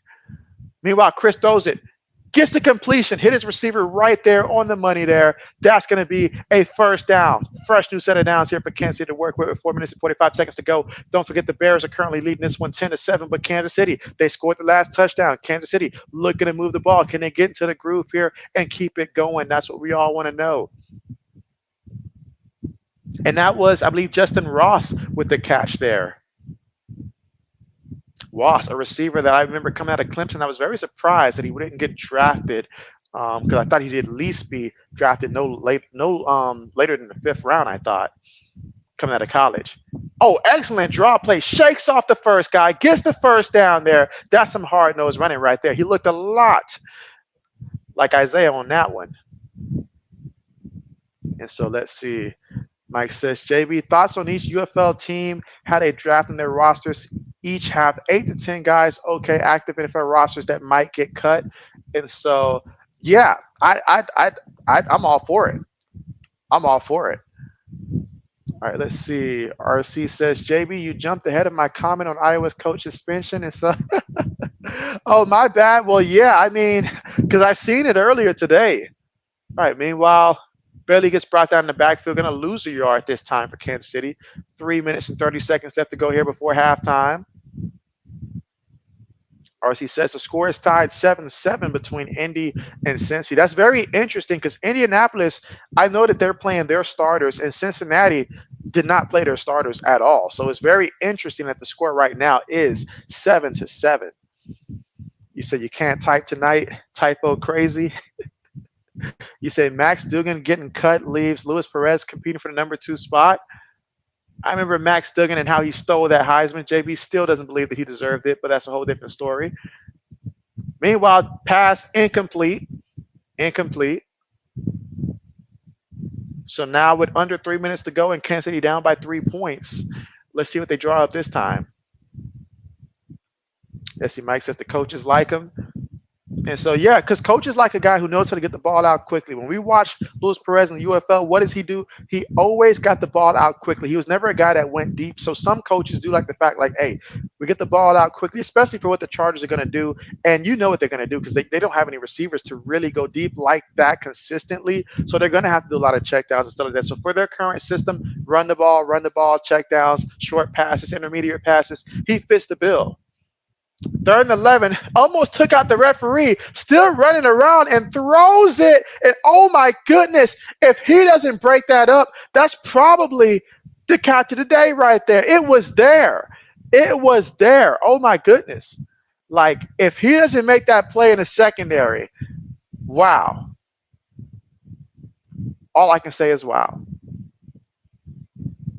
Never mind, that's Tooney. He probably would have dropped it. That is Tooney, so there's a good chance he would have dropped it. But assuming he doesn't drop it, that would have been one. That would have been spectacular. I loved it. He moved around, made the play, just couldn't finish it there. But here we go. Fourth down, they're going to punt from their own 30-yard line.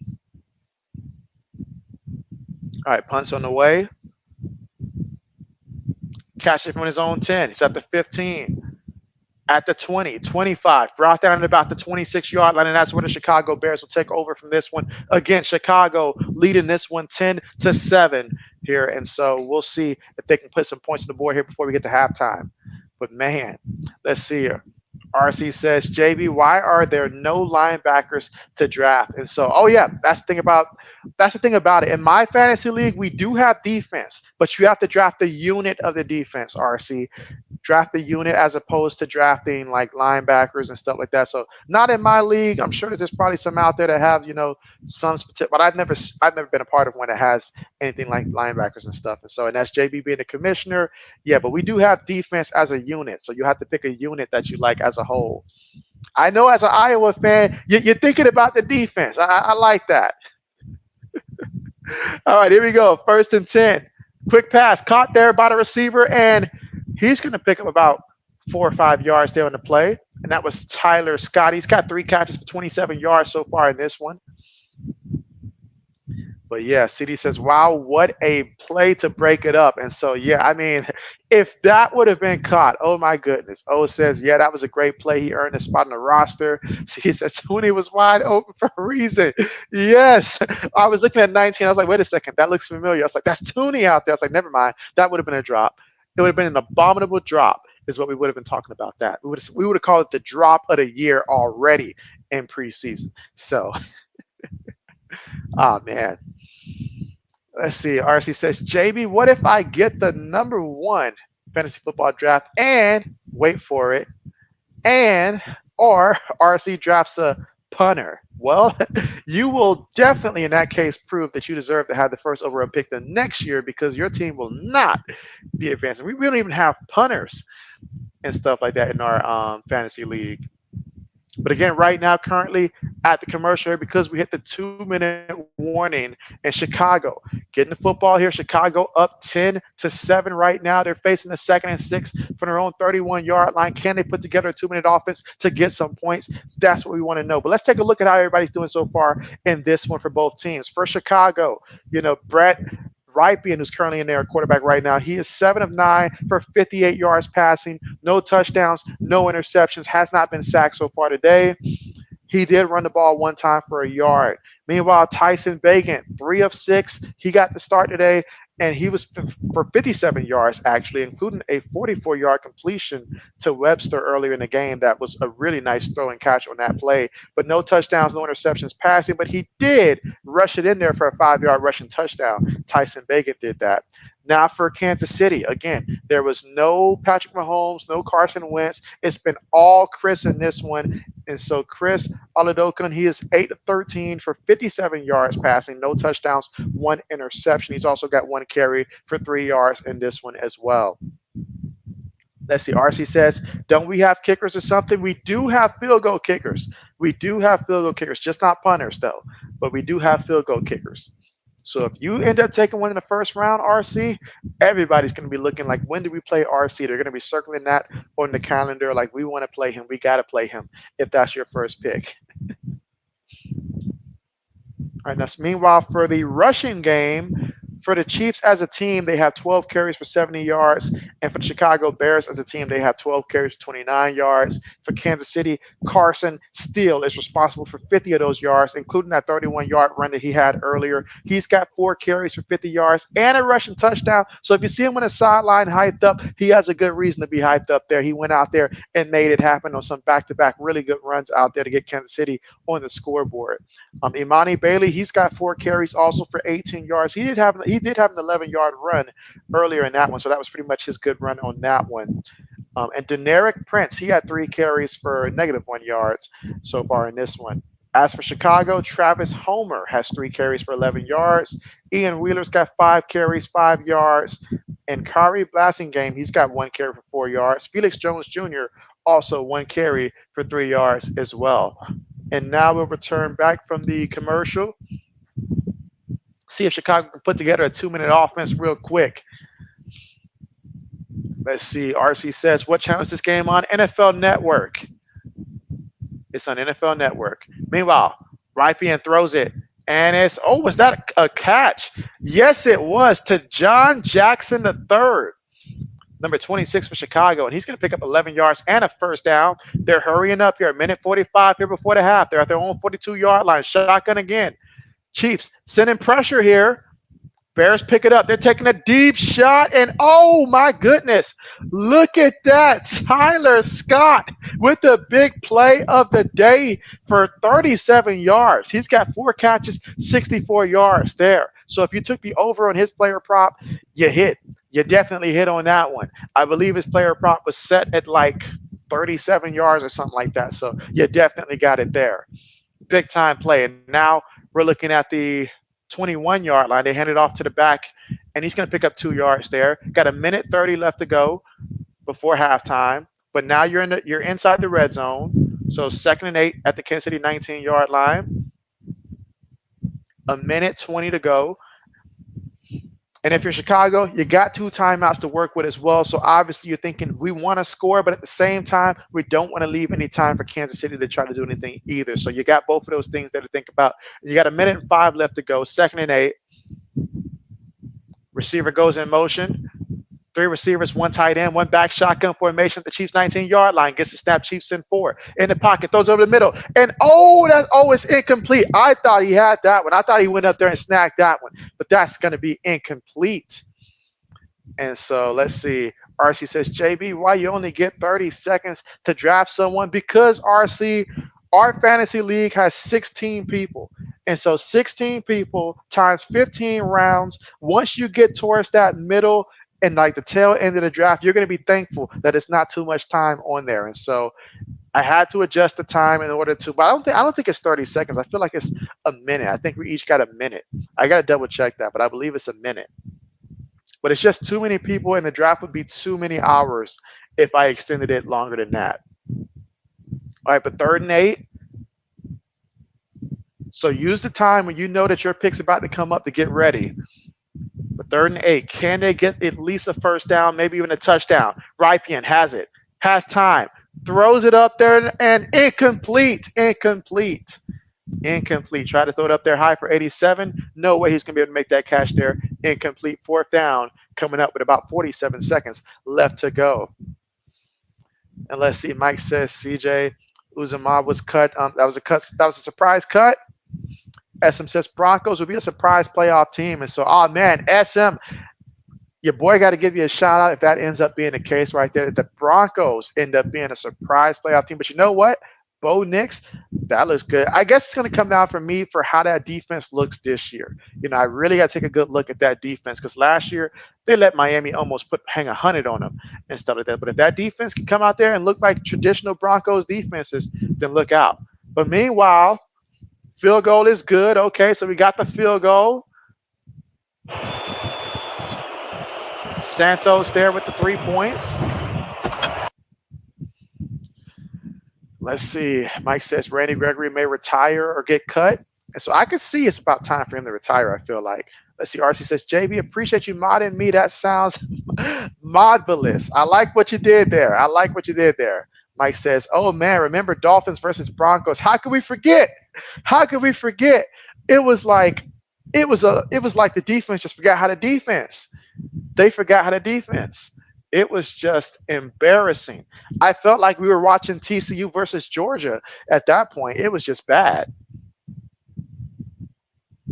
And then to see Patrick Surtain just go out there and just get schooled and stuff like that. But obviously different team this year. And that was just, that was one game last year. We get that.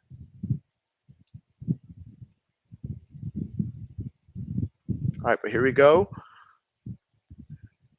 kickoff on the way. And again, 43 seconds remaining here before halftime. All right, returning it. He's at the 25, at the 30, 35, falls for the 37-yard line. So 37-yard line, 37 seconds. So let's see if they can probably get another 37 yards and see if they can get a field goal or something.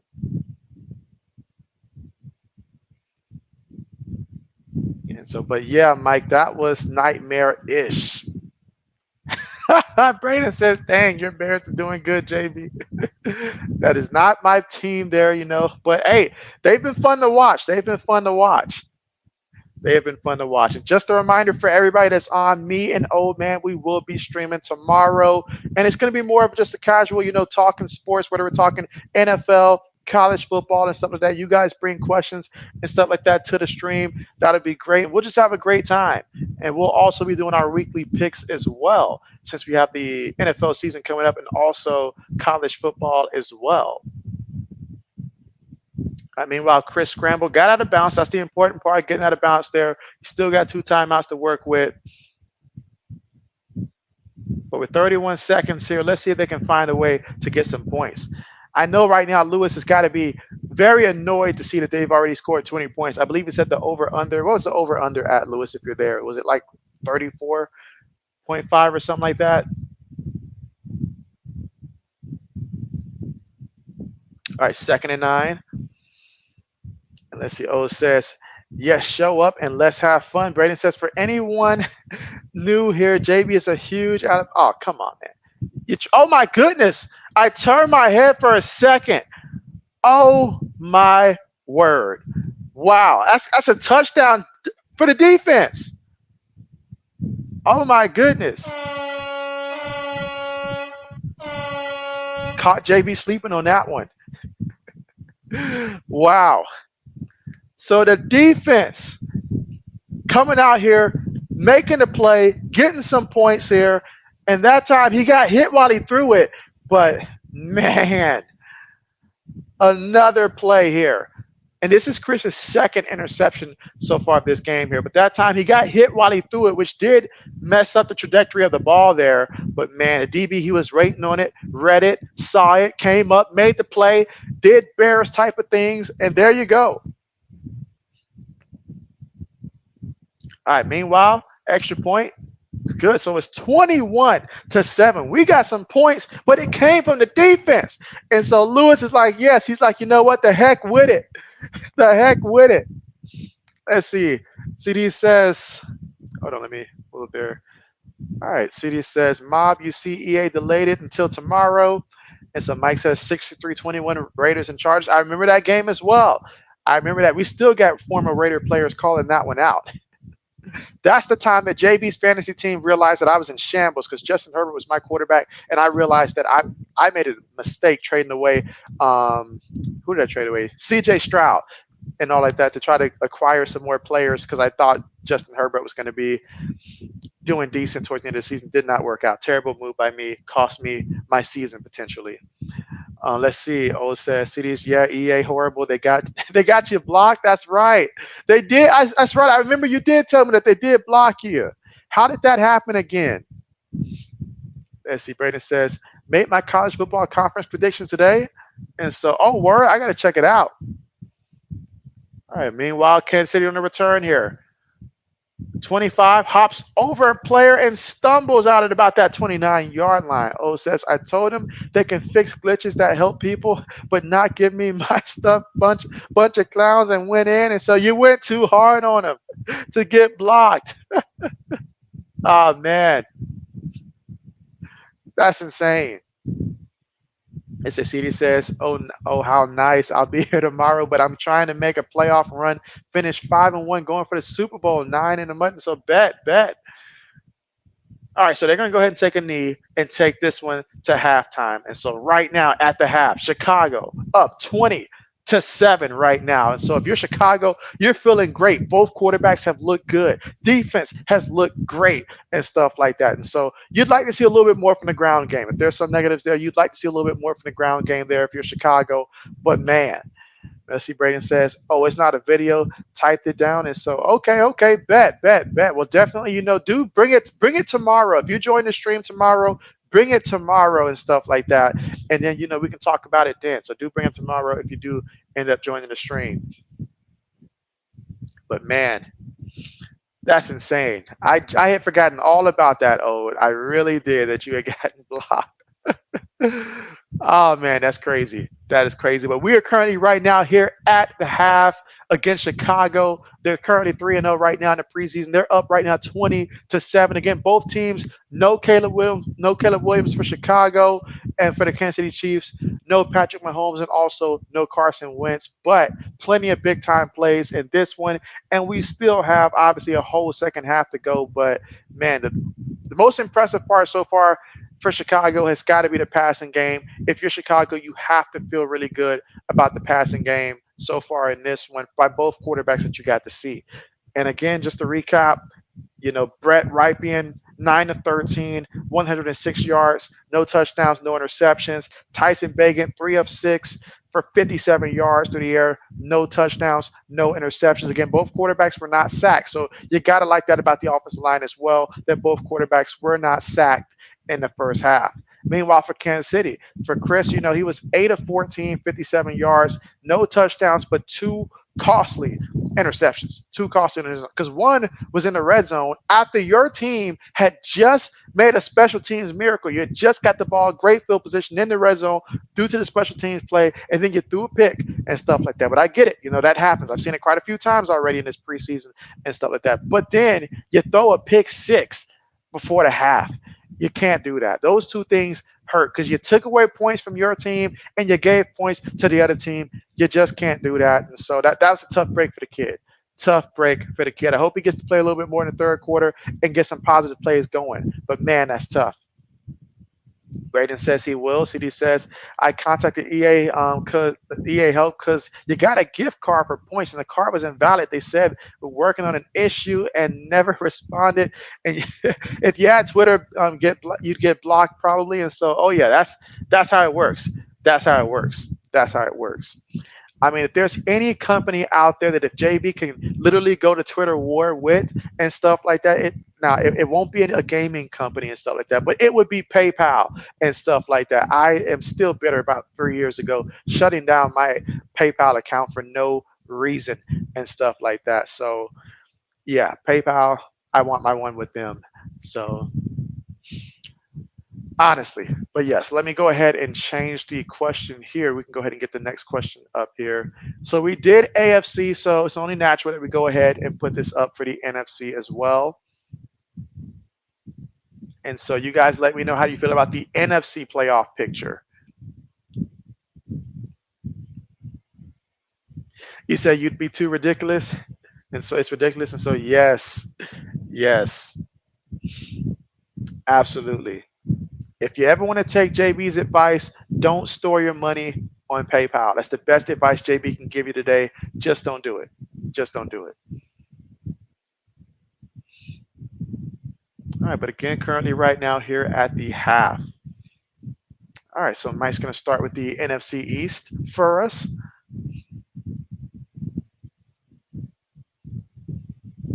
All right, so Mike says the Eagles are going to get to the Super Bowl this year.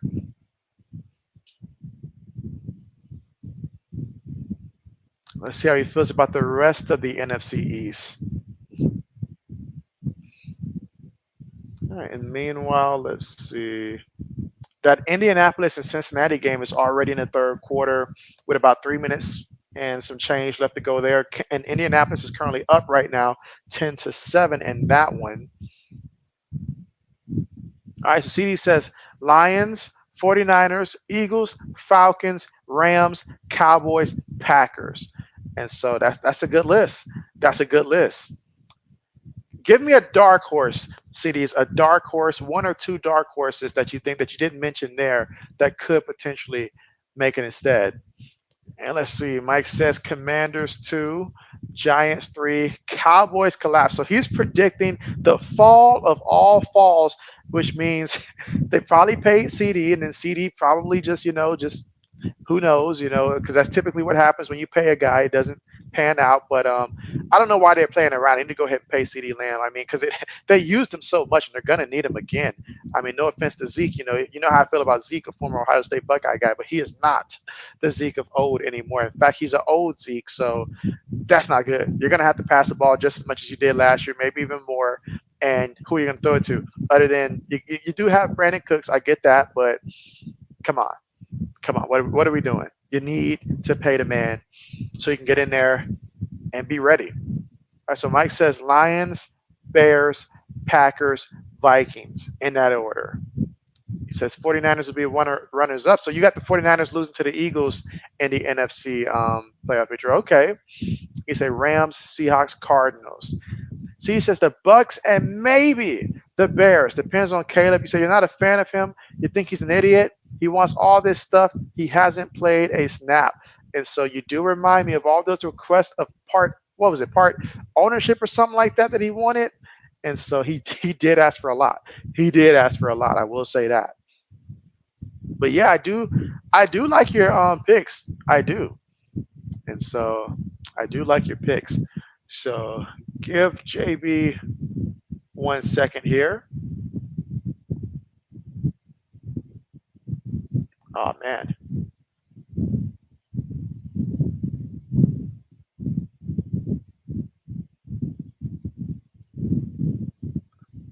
All right, let's see.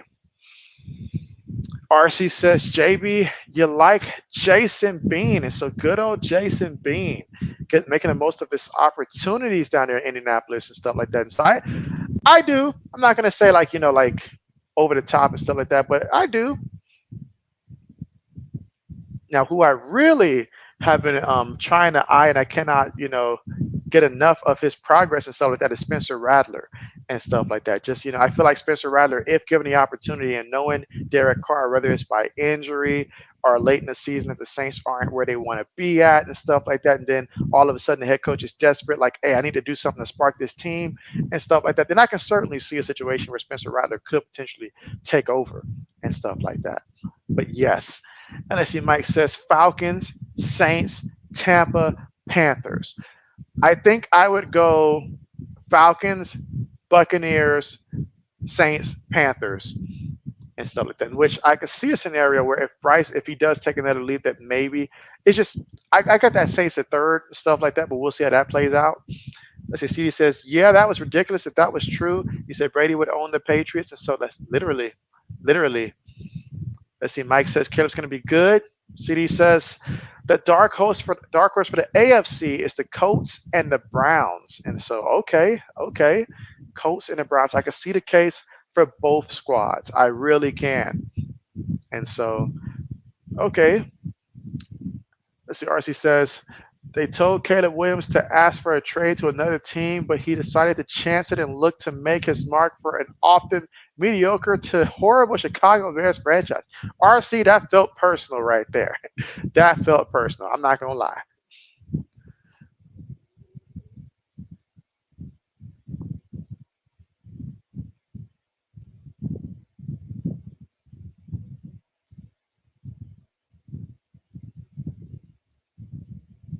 All right, putting together another question for later.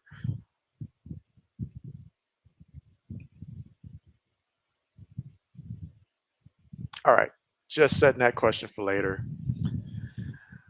But yeah, I am looking forward to it. And in addition to tomorrow's stream, your boy will be here Saturday. So if you like college football, I'll be streaming two of them.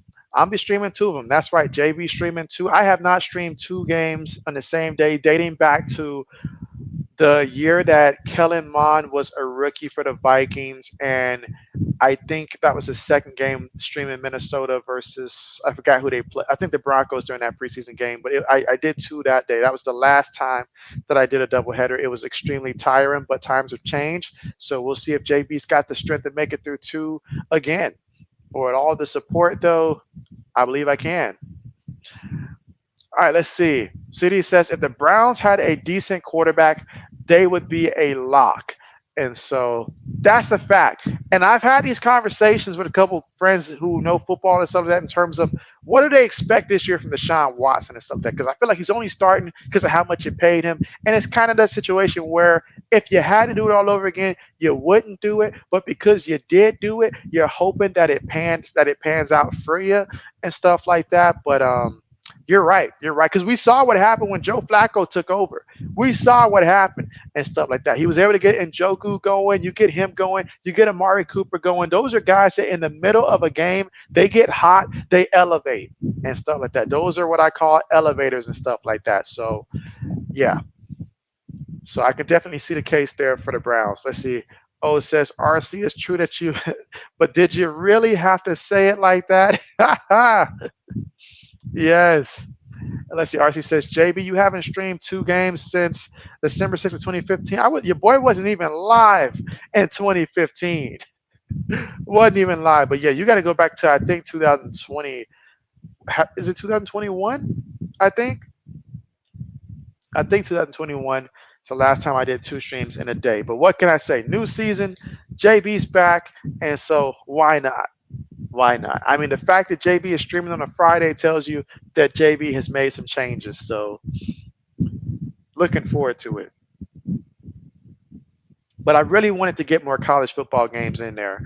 I really did. Listen, CD says, I was never a big fan of college. I liked certain players up till 3 years ago. You say you like Joe Burrow and LSU. Then some people disagree. But Mac and Bama, as a Pats fan, I think he is set up to fail. Some of his fault. And so that's true. That's true. Because it's all about, and I'm a firm believer that it's all about going to the right situation and stuff like that to where you have weapons surrounding you.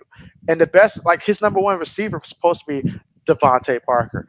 And I'll say that, like Devontae Parker. No, that wasn't it.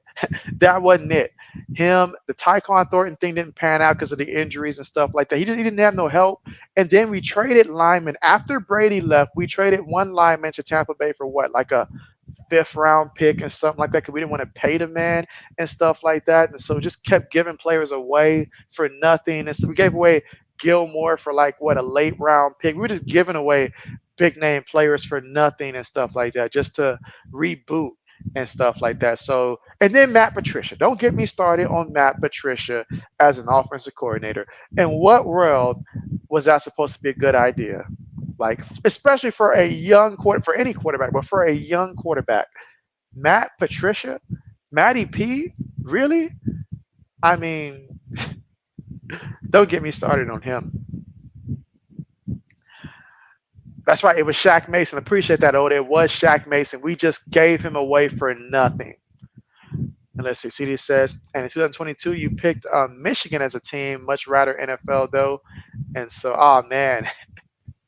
Let's see. CD says, like, if you switch him and Lance out, Mac would be playing better than Purdy, just in your opinion, though. And so, I mean, I certainly feel like if Mac is comfortable, because he showed it at Alabama, when you give him the appropriate weapons and time and stuff like that, he can go in there and deliver. But we ruined his confidence. We ruined his confidence. Any quarterback who starts the game, because this is why I feel like the Giants should have moved on from Daniel Jones as well. You start the quarterback, then you bench the quarterback. You start him again, you bench him again. You start him again, you bench him again. You're playing a mental game to where I saw the game that was down, I believe, in London last year between Indianapolis and New England, where Mac has a guy wide open in the end zone. He's only 10 yards out, and he underthrows it by about 6 yards because his confidence was so shook. You broke the man. You broke the man beyond repair to where he had to go somewhere else just to repair himself and even just enjoy the sport. And when you crush a quarterback's confidence, that is so huge and stuff like that. Now, you think about what Tua said about Brian Flores, and there's a lot of what he said to where I'm like, hey, that's a part of football. But it does go to show, if you ruin a quarterback's confidence, if you make him feel like you don't believe in him, if you make him feel like, hey, you're about to be replaced, it can impact their play. Meanwhile, we did start the third quarter here, and so we're back in it. So JB talked through the entire halftime there. That's great. And so CD says you like Shaq Mason, and you said, and if he didn't do good in year one, it's one thing, but he showed he can play. Exactly. He showed he can play, but you got to make moves to help continue to give them more. That's what teams do and stuff like that. You got a good guy. He shows you he's competent. Let's continue to build around him. But we didn't. We asked him to do the same thing we asked Tom Brady to do the last couple of years when we gave him the kill Harry out there. who was tight end for us that one time? Matt Lacrosse or something like that. I forget his name. We drafted those bums at tight end and stuff. Like it was terrible, man. It was terrible. I mean, we could have put some plastic chairs out there and we would have got the same production. It was embarrassing. It was terrible. It just was like, and the fact that they just told these guys just go out there and win. Like we expect you to go out there and perform at a high level and stuff like that. So, you know, you know. But you guys know I adamantly loved having Bill Belichick. I did. But I didn't like the power that he gave Matt Patricia and stuff like that, to where we can bench a guy like Malcolm Butler in the Super Bowl that ultimately cost us. To this day, I'm still mad about that. I'm still mad about that. Let's see. Let's see. CD says that's where I said to myself, he's done. And so, oh yeah, oh yeah, oh yeah. When I seen that, I was like, the kid's got to go now because it's not so much his fault. I mean, sure, some things probably, but I mean, he had one decent receiver and stuff like that. You know, Jacoby Myers. He had a bond with Jacoby Myers that first year, and we let him walk for Juju Smith-Schuster. Juju Smith-Schuster to replace the guy that actually had rapport with your quarterback, the guy who was your best weapon and wasn't asking for a lot of money. He wasn't asking for anything more than you was already willing to pay Juju. But instead, you're like, you know what? We'll let him walk. We're good. I ain't got to keep the only guy my quarterback feels comfortable throwing the ball to and stuff like that. You know, we're going to run up that. We're going to go ahead and give an extension to Devontae Parker, who does nothing. We're going to give him a 3-year extension. For some reason, that was beyond me. It was mind boggling. Couldn't understand that. Him, Nelson Aguilar, guys like that. And I'm looking like, what are we doing? What do they see that I don't see?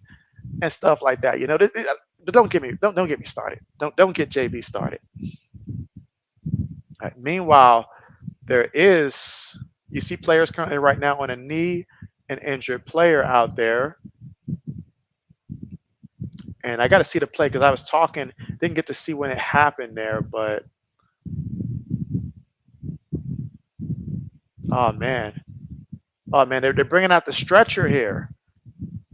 Oh man, you hate to see that. Hate to see that.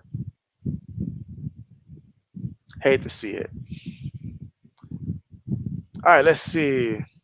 Braden says, do you still think Jacoby should be the starter week 1? Honestly, in my heart of heart, Braden, I feel like we have to do it. I feel like we have to do it. And we have to do it at least until week 5. That's the window to where if we don't do it week 5, then we're gonna have to wait a little while before he actually goes in there if it doesn't happen week 5, I feel like. But week 5 is probably the target there. And it's not on Drake May.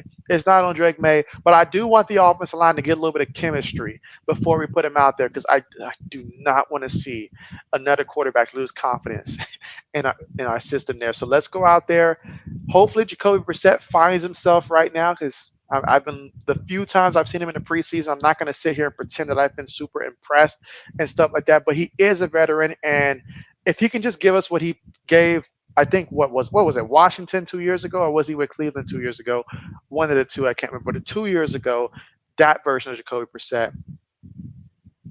Let's see. CD says, I think Jacoby to start, but I don't want the same to happen to May that what happened, you know, and you're 50-50 on playing him, but at the same time, we got to do it eventually. Yeah, that's right. At some point, we do got to put him out there because we got to put him out there early enough so that way we can attract a number 1 receiver who knows, like, okay, we actually can see that this guy makes good throws and stuff like that, you know, because that matters. That matters. If they don't believe in the quarterback that we have, then those big time receivers are just going to go sign elsewhere. So at the very least, they'll take a big bag if they're like, okay, they got a solid quarterback with them as well, you know. So that'll be huge.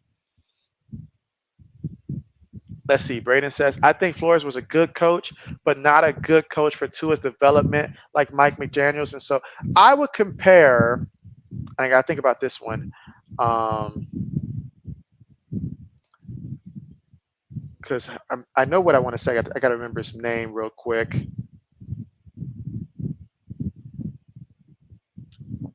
All right, 1 second. All right, so I would compare the situation for the Dolphins that they moved on from Brian Flores and they went to obviously Mike McDaniels. I compare that to what the Golden State Warriors did when they moved away from Mark Jackson and stuff like that, and right at the time before those players really started to blow up and blossom. But they had the guy to help them develop and stuff like that. So, and then obviously brought in Steve Kerr after that, and it worked out great for Golden State. That's equivalent in my mind to what took place there for Miami during that time. Remember Fitz Magic? Heck, I had Fitzpatrick as my fantasy quarterback that year, so I was a little upset when Tua got the start, and then I had to find another quarterback to come in for my fantasy team as well. Because Tua, I mean, because at that time Ryan Fitzpatrick was actually looking pretty good that year and stuff like that. But you never, he's your first round pick, so at some point you got to install that confidence in your first round pick, regardless of how the other guy is playing. At some point, you got to make that switch. I remember back when the Chargers had both Drew Brees and Phillip Rivers, and Drew Brees had put together a monster season and stuff like that. But they made the choice ultimately to move away from Drew Brees and to stick with Phillip Rivers because that was their first round pick. It's what you do.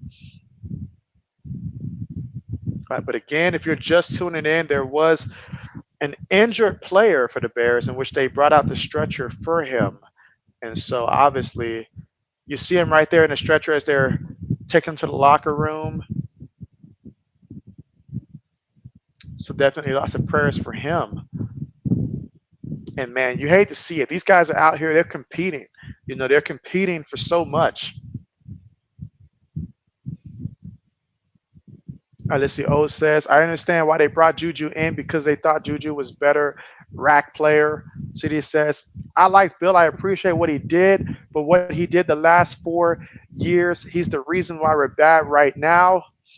And so let's see. O says, you know what? I'll save it for tomorrow. Okay. He's like, dang, hopefully he's. And so, yeah, hopefully he's okay because ultimately that's what we want there. And they spent a good amount of time out there on the field looking at him. So really, if you guys hear any updates and stuff like that, again, I can't hear the actual audio of what they're saying, but if you guys do hear any, updates, do let JB know if you see something on Twitter or anything. And let's see, City says, hopefully nothing too bad. Brandon says, you think Mayo is going to be different than Bill when it comes to resigning your own players? I'll touch on that in a second after this play. But they handed to the back, off the right side, picked up 2 yards, went down kind of fast there. Actually 3 yards, and that's Amani Bailey there, 6 carries for 23 yards. Again, here in the third quarter with about 13 minutes and 30 seconds to go.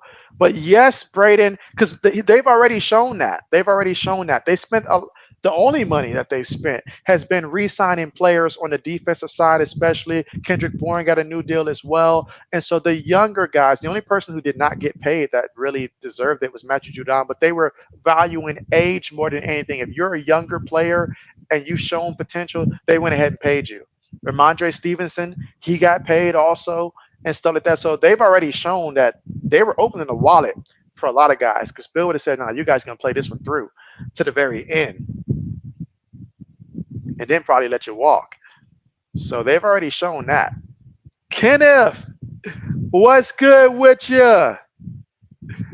What's good? Kenneth says, hey, my friend, how are you doing tonight? And you're doing good. And you said, let's go, Noel. So Kenneth is ready for Saturday. That's what he's ready for. The stream on Saturday between Florida State and also Georgia Tech. But yes, I am well. Braden says, yeah, if you put May out there right away and he struggles, his confidence is going to go down. All right, so here we go, 3rd and 7. Here in the third quarter, just over 13 minutes to go here in the third.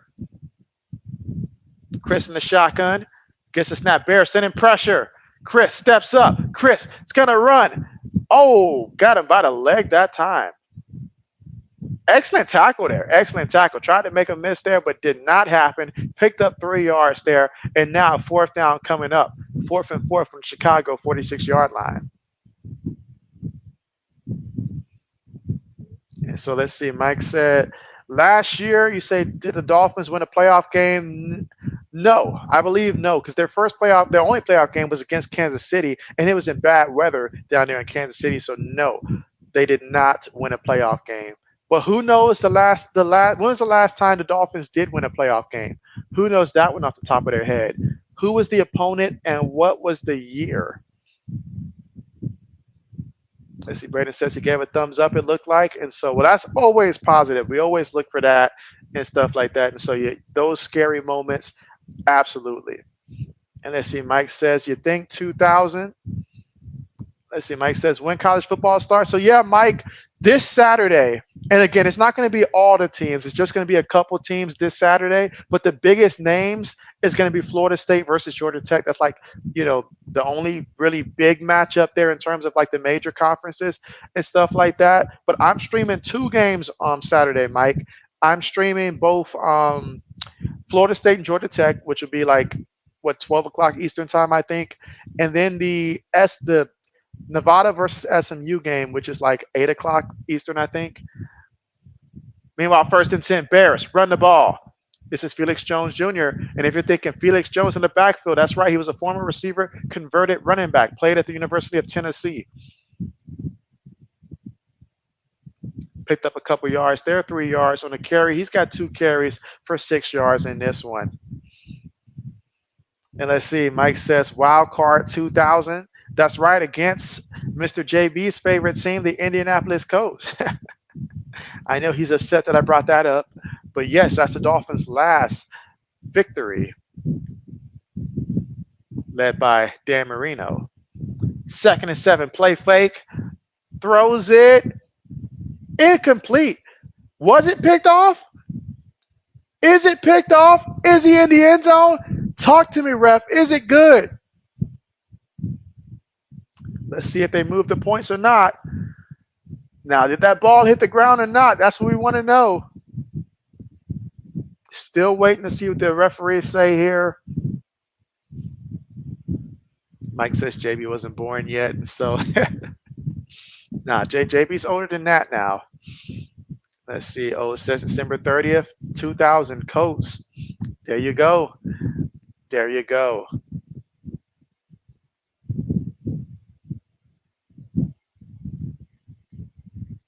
All right, another poll question here for everyone. And again, if you're just tuning in, be sure to press that like button. It's the best way for YouTube algorithm to pick up and push me in front of other people so that way they can also join JB Nation here. All right, 3rd and 7, shotgun formation from their own 11-yard line. Throws a rainbow up there. That's going to be incomplete. No flag on the play. Oh, wait, I spoke too soon. That is a flag.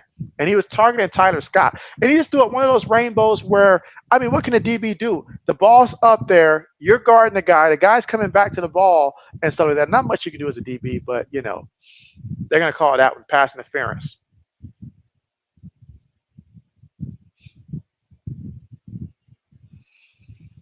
All right, and again, in case you hadn't noticed, JB went ahead and put up a new question. Who is a dark horse player who you feel like would have a breakout season?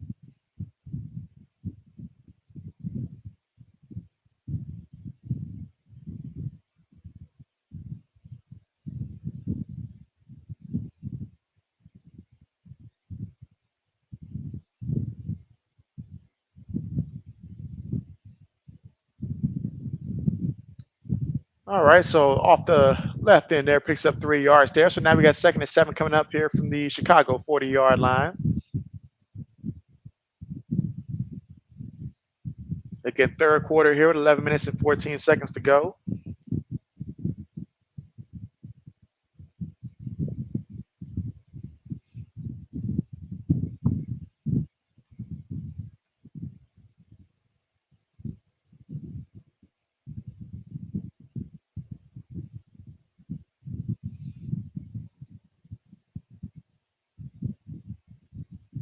And again, the score right now, Chicago leading this one 20-7. 20, let's see. RC says, I could not tell you, LOL. Got it.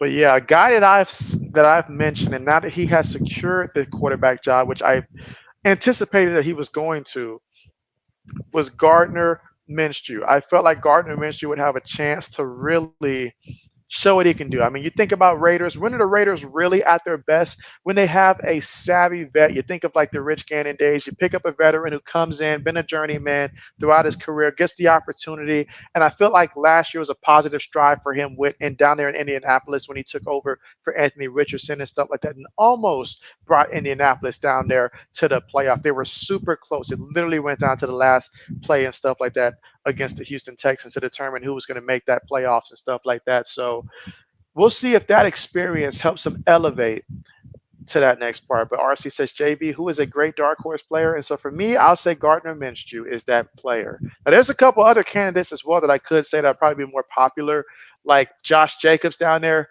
in Green Bay, a good situation for him. Meanwhile, good pass for a first down. Takes it to about the 32-yard line, and now we're in Kansas City side of the field here. With about 9 minutes and 30 seconds to go.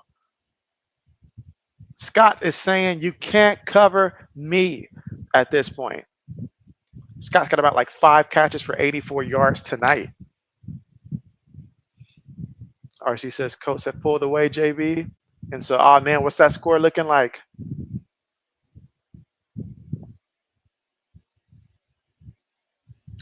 Feeds it to the back, and he's going to pick up a yard on the play.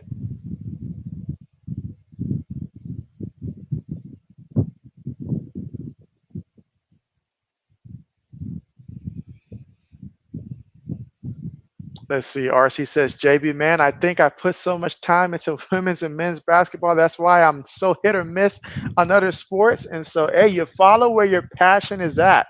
Nothing wrong with that. Nothing wrong with that.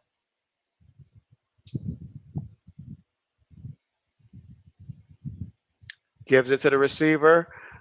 Left in. Oh, man, look at that. I mean, picked up a nice amount of yards there and a first down. That was Tyler Scott. He picked up like 17 yards, took it to the Chiefs' 14-yard line. And that time it was easy. You had Sweeney out there making a block, and Scott being patient here, allowing that block to take its course before he took off. Let's see. RC said identical score, basically 20-7. Okay, 20-7. Got you.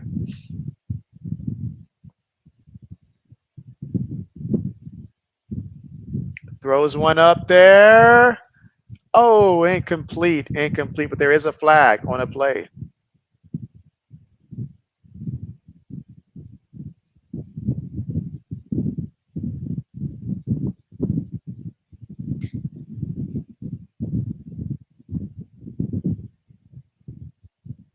Oh, that's going to be on the offense there. All right, so an eligible man downfield on the offense there. Somebody got a little too excited there on the line. Let's see, RC says, what are the chances of an identical score? And so I know, right? So it really didn't matter which game I guess I streamed at that point.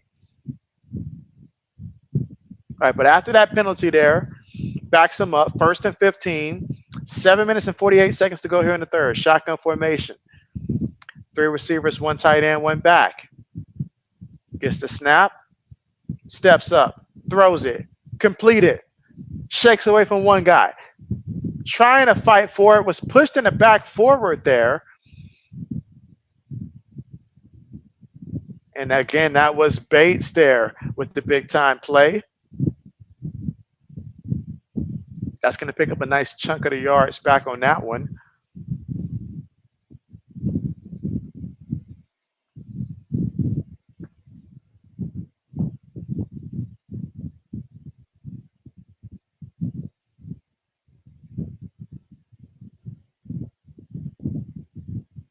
All right, so we got 2nd and 3. 7 minutes to go here in the third. And oh, look at that. He kept it himself there, but brought down. I mean, he took off with a purpose, but didn't get anything on that one. 6 minutes and 48 seconds to go here in the third. Let's see. Essam says, I have a pretty good feeling that Kobe Parkinson will be one of Stafford's favorite targets in the red zone. And so, ooh, I like that. I like that. I like it. Good old Matthew Stafford.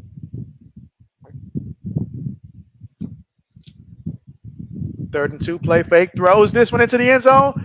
Oh man, Sweeney all by himself. All by himself.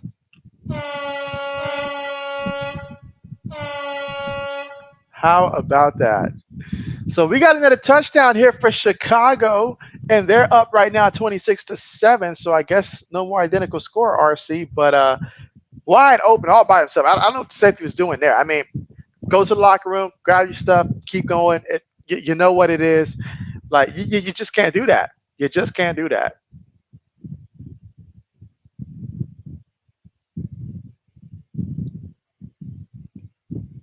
Let's see.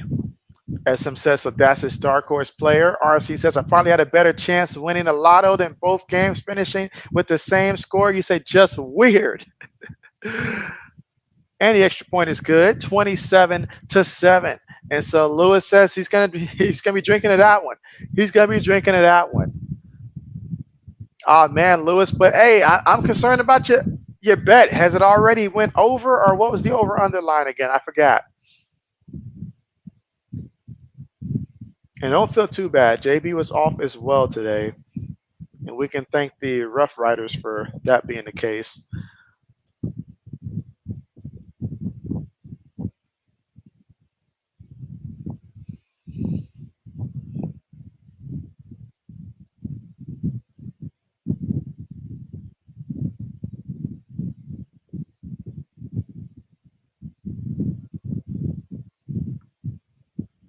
Let's see. RC says Bengals just scored. JB is now 20-13. And so, okay, so that one looks a little bit more competitive on paper now.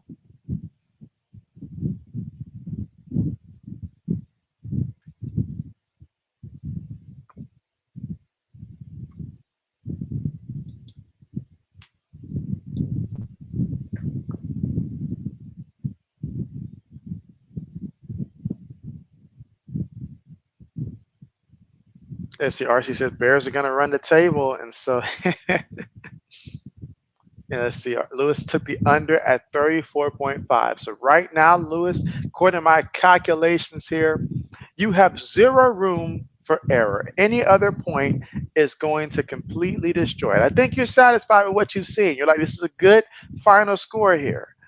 But there's a lot of time left. We're still third quarter here with about 6 minutes and 19 seconds to go.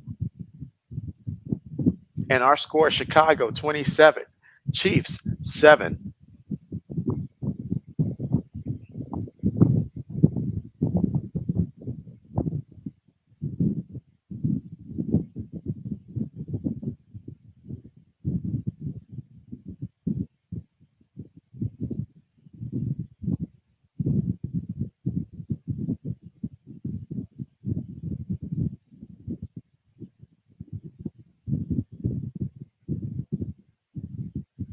All right, so getting ready for the kickoff here shortly.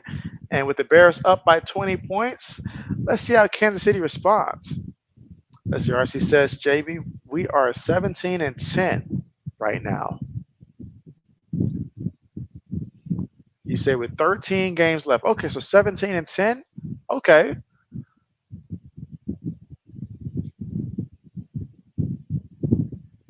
All right, kickoff on the way. Takes it out of his own end zone. 20, 25, brought down to about that 28-yard line. All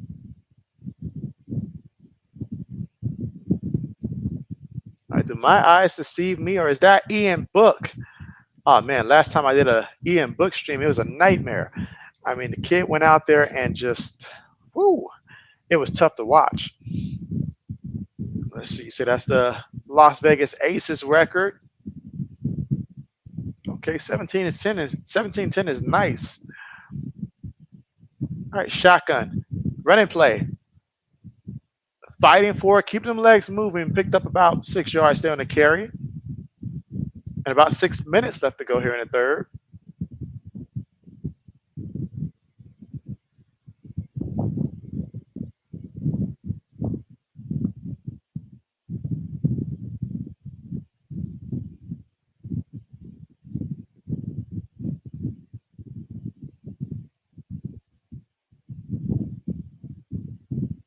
All right, so 2nd and 4. Quick pass.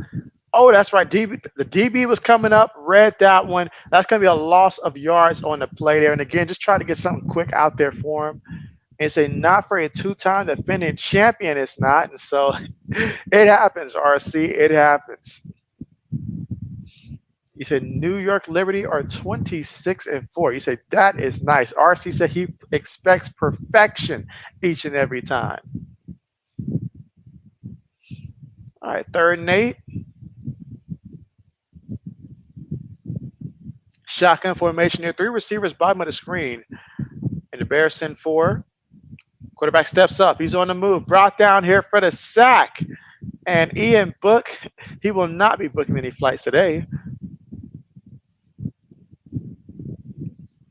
Lewis says he's enjoying this game. And so, I bet. And he would enjoy it more if it was right now the 4th quarter with a couple of minutes left.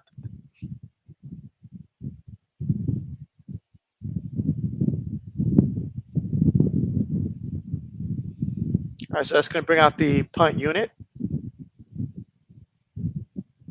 See if he secures the ball here. Catches it from his own 15. There's already a penalty. My man couldn't decide where he wanted to go, but there's already a penalty.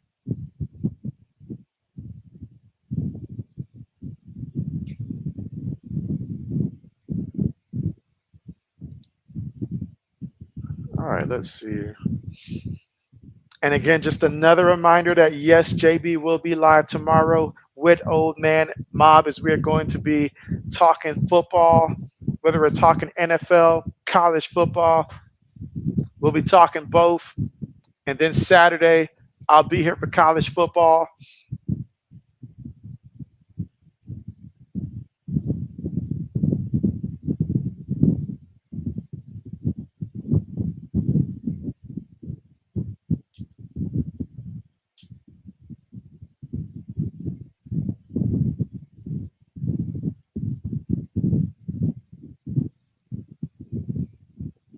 And so, yes, Lewis said he'll drink to that. He is extremely happy about what he's seen. I mean, to go what's looking like 4-0 in the preseason, I mean, feels good, doesn't it? Feels good.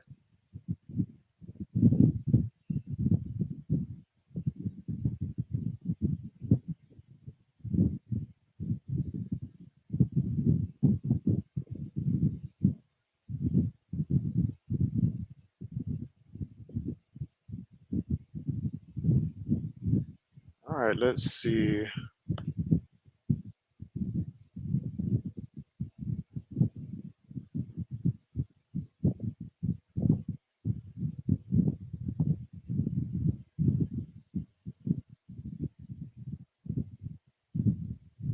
And let's see. O says, yeah, Anthony Richardson might not be good. Getting picked off and owned by third string players.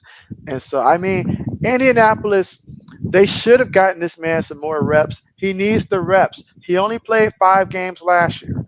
I think it's like 5 games last year. So he didn't play that much. He's still an unknown. Yes, he did look good in the time that he did play and stuff like that. But one, can he stay healthy? Two, still got to, that accuracy, is it going to be consistent? There's a lot that we still don't know. So he's still, a risky player. And for us to assume he's just going to pick it up and take it to the next level, I'd like to see that happen. I would. He certainly has the ability to do so, but just hasn't been able to play enough. That's the case. That's the truth. And experience, it matters.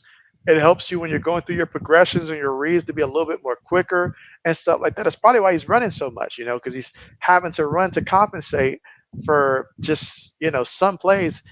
He may not have the experience to really understand, like to wait for the play to break down and stuff like that. But there's some aspects he's got to work on with his game. But you're right. If third stringers are out there showing him up, that's really bad. Like, that's really bad. All right, 1st and 10. Gives it to Steele. And Steele running like a man of steel. I'm sorry, that was a replay there. They got JB all fired up for nothing. All right, so the back here, Jones picks up 2 yards there. Let's see. Braden says, need this season and next season to see if Richardson is good. So Braden said give it 2 years. Give it 2 years. We'll see a lot if he can make it through this year and get them to the playoffs, because ultimately that's what the goal is, get to the playoffs and stuff like that. We'll see. As you see, he says, well, he's also got to build chemistry. He didn't play much with Jonathan Taylor. That's true. That's true. And him and Pittman need to see what he is. All right, quick pass there, short to Felix. And he's going to be about a yard shy of that first down marker. But yeah, chemistry is everything. That's something that it takes time to happen. When you do have that chemistry, it makes a world of difference. And that's exactly why he needs more of those reps. Needed more of those reps earlier in the preseason and stuff like that, for sure.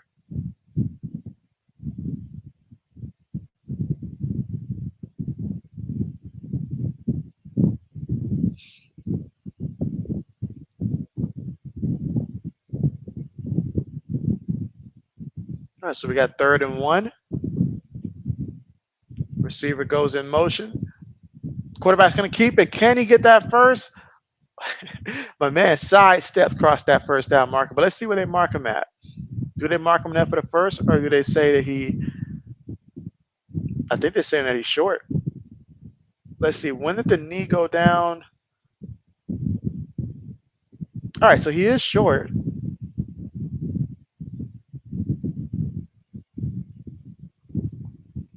But yeah, building chemistry is extremely important.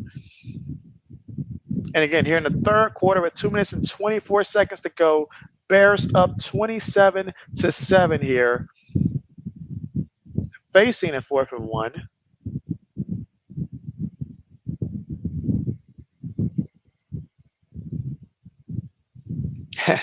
Lewis says punt. He says punters need work too. He said punters need work too. But we got a coach's challenge, so let's see.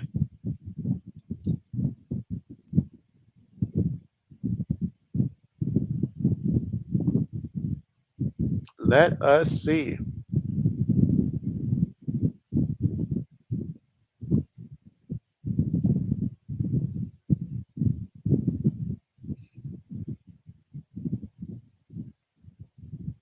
All right, so play under review. All right, so we've gotten a couple candidates here for a dark horse player to have a breakout season as they check this replay here.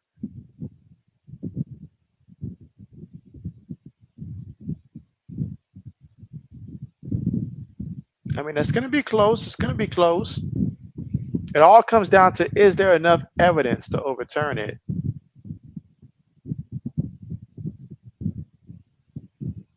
I mean, on that spot, it looks like he got it on that one. It's literally like right there. But what do you guys think? First down, he's short. What do you guys think? And let's see, O says, that's true, CDs. You say, you like Anthony Richardson coming out of college. Maybe he can turn it around. The only way to do that, he's got to remain healthy. I feel like that's his biggest hurdle with his style and stuff like that. You got to remain healthy. Those bigger body quarterbacks that like to run, they sure like to use their body and just throw it around into the defender. And ultimately, it ends up costing them.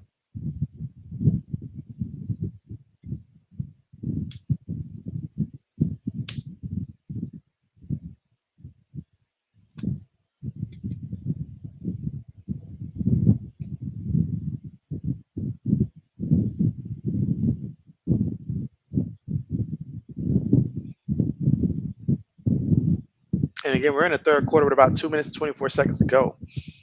And let's see, Braden says, good night, JV. Great stream. I'll be back tomorrow. See you then. Appreciate you coming through, Braden, as always. And see you tomorrow. Let's see. Oh, it says, because to me, it goes CJ, Mayo, man, then T-Law and AR. And so T-Law and AR, okay.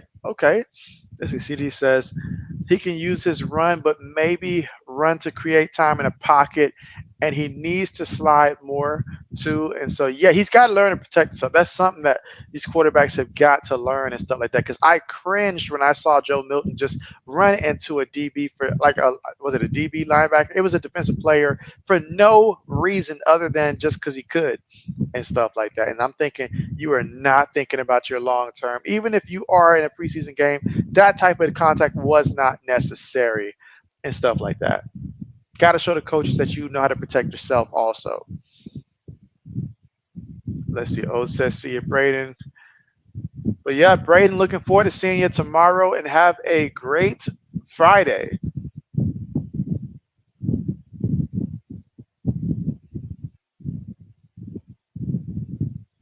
All right, so the ruling on a play stand, we're going to see where they mark this one at. Did he get enough for the first? Again, 2 minutes to go here in the third. That time the quarterback kept it, and he got enough. As I see, he says, I did too. I was like, what? You said that's why you're a 6th round pick? Uh-huh. He's going to be, I'm sorry, Milton going to be a project, but he can be a solid backup for us in the year. I agree. I wholeheartedly agree. And I hope that is the case that, like it pans out that way. I know that the old regime would have probably been more interested in converting him to some type of receiver or some crazy stuff like that. But I'm happy to have him and stuff like that and to watch him continue to develop. And then if we need some, plays where maybe it makes sense to create a package or two for him throughout the course of the game and stuff like that. He's got a unique skill set and stuff. So I like it. I like it. But he can't be throwing himself into the defense like that. You just can't do that. You just can't. Let's see. SM says Stroud is on another level than these quarterbacks. And so Stroud is great. And being an Ohio State fan and stuff like that, I love CJ Stroud so much. And I was so happy for him and stuff like that. But in year 2, I want to see him do it again and stuff like that. Don't be that guy that goes out there and has a tremendous one season and then the following season, it doesn't, repeat and stuff like that. Keep it at that level and stuff like that. At one point in time, people thought that Carson Wentz was just this amazing quarterback off of 1 year and stuff like that, but it didn't materialize. So not to compare CJ like that at all, because CJ's legit, but I'm just saying, hopefully no type of sophomore slump, and that he keeps it elevated at that same level and take it to an even higher level. I'd love to see that for him.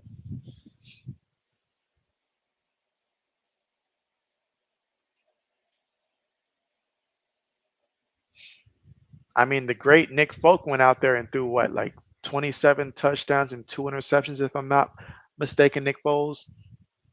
So let's see. 2nd and 1, I'm sorry, 2nd and 9. They toss it to the back here. Oh my goodness, look at that speed. Are the Bears going to score again?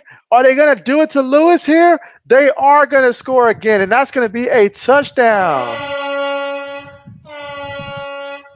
Touchdown, Chicago. And that's going to push this game into the over category because Chicago just keeps scoring. But that time, Felix Jones for 39 yards there. A Roland Jones. Wow. Let's see. Oh, it says SM, I agree. SM says CJ Stroud is easy to root for. I hope he balls out again. I hope so too. And you're right.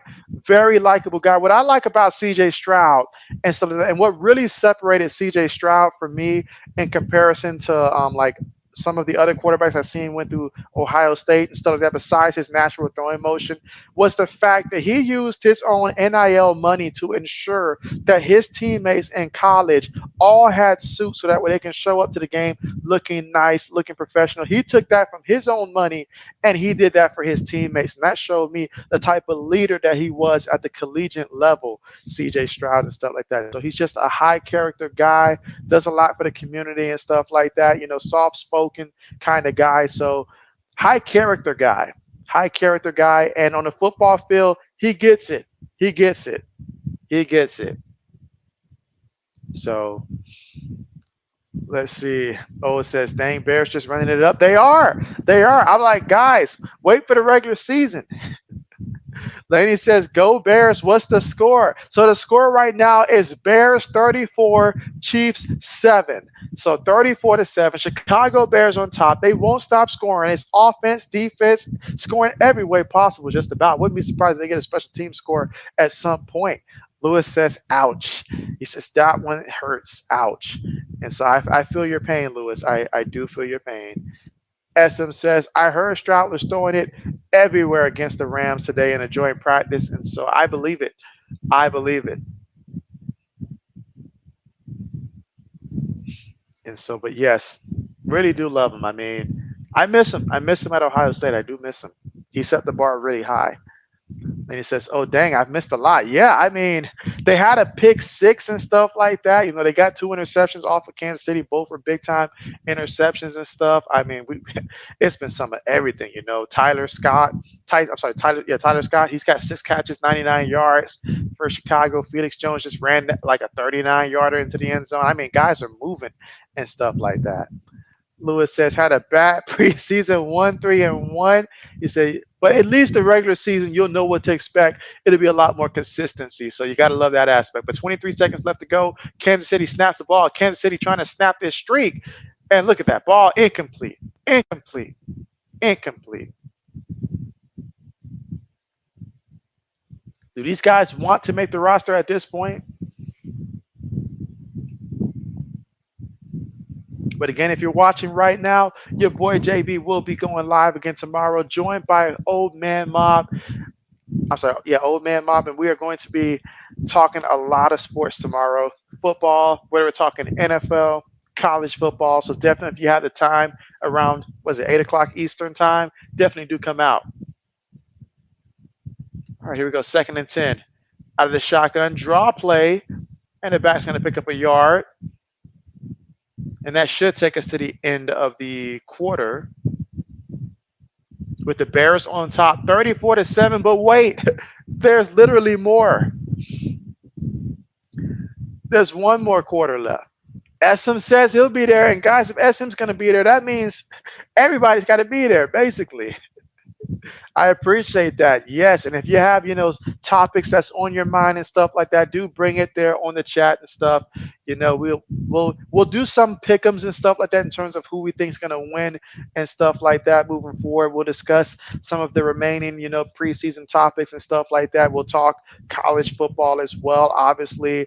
Some of the, like where teams coming into the season, the outlook, like where teams are ranked and how we view them and stuff like that. So there's a lot of ways that we can take it. And we will be flexible, based on how the conversation goes, but it's going to be good.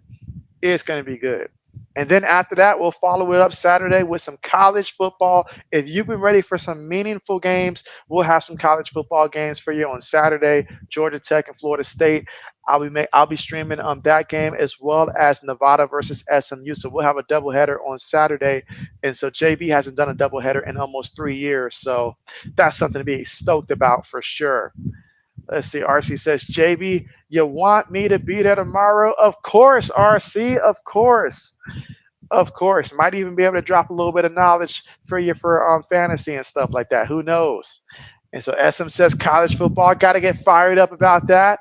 Ode says, "I don't know a lot of college, but know enough to talk." And so, hey, if there's one thing about JB Nation, whenever there is something that your boy doesn't know, there's usually somebody in the chat who does know and stuff like that. So we'll do our best on our end and stuff like that. Our job is to have the conversation and stuff like that. And if you guys, hey, educate us and stuff like that. You guys follow certain teams more than we do and stuff like that. So definitely, bring that knowledge there. If RC can, tell us why exactly, Iowa felt the need to do some illegal recruiting on their football side and stuff like that, then hey, let us know. We can talk about the expansions of the Big Ten, the SEC, the new look for the ACC as well. Some of the major conferences that we do know. Colorado. How do we feel about Colorado this year? And those boys, Shador, Travis Hunter, how do we feel about them? How do we feel about the Heisman race? There's lots of topics to talk about. So just to, give a little preview there about some of the things that we will be discussing tomorrow. And let's see, RC says, JB, y'all going to ignore the comments chat section tomorrow? RC, that will not be the case. That will not be the case. Even if we had like 20,000 people show up and stuff like that, we would do our best to get, well, it would be really tough in that case, but to get the comments that we can get to if that was the case. Let's see. Old man says, all I know is Buckeyes going all the way. There it is. You heard it here first. He said, facts, RC, we need to know. All right, 39. Here we go. Throws it. Incomplete, but there is a penalty. SM says you hope that Miller Moss has a good year. I feel like it will come together. I do feel like that. I do feel like that.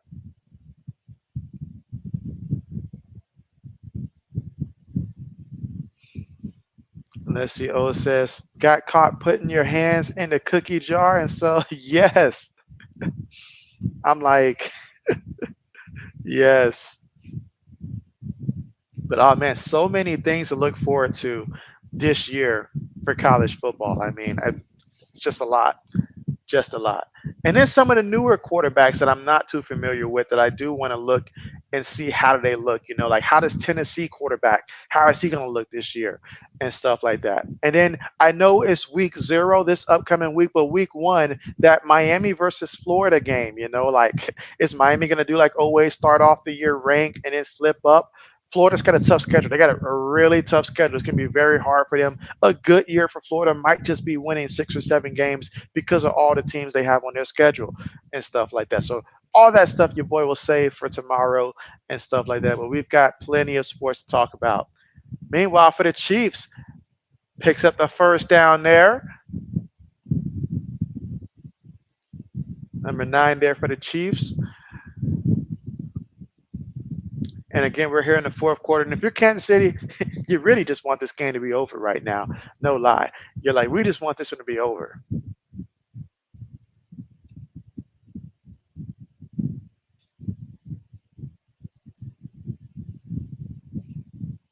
All right, here we go. Multiple tight ends on the play. Going to give it to the back again. Another opportunity to run that clock.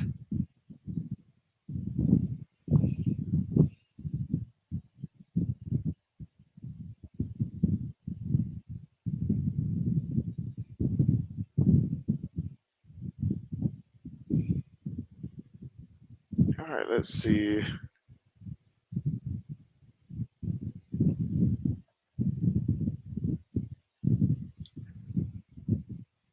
All right. But yeah, let's see if I got one more thing up there.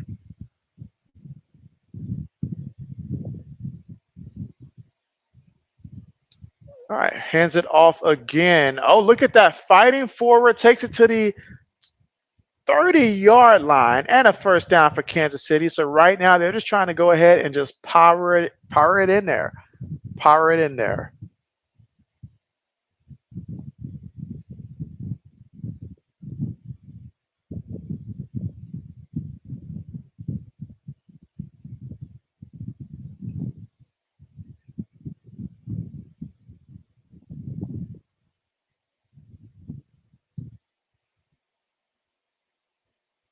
All right, here we go. Shotgun again. 3 receivers, 1 tight end, 1 back, and they're going to feed it to the back in the back. Oh, I'm sorry. Quarterback kept it. He fooled JB on that one on the left side there. Oh, wow. I tell you what, these cameramans, they be fooling me. But that was Ian Book there, booking it for 9 yards. 2nd and 1 coming up at the Chicago 21-yard line. I just assumed they're just going to keep handing it off, I guess. So that was nice play there. Nice play. And so Lewis is in shock right now. He can't believe it. He says he remembers a day where he can watch his Bears and it was for sure under and stuff like that. So, all right, 2nd and 1. They run it again and going all the way to the 9-yard line. So now we're in the red zone here. They're thinking touchdown. So they're thinking even more points, Lewis. I don't know how you feel about that, but they're thinking even more points.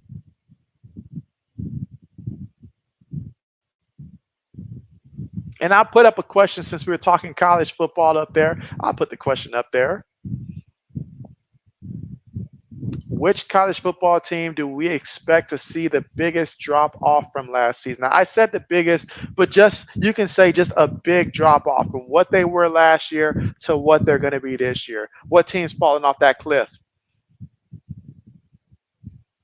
All right, first and goal, picks up a couple yards. And so, movies and real life with Ryan, what's good?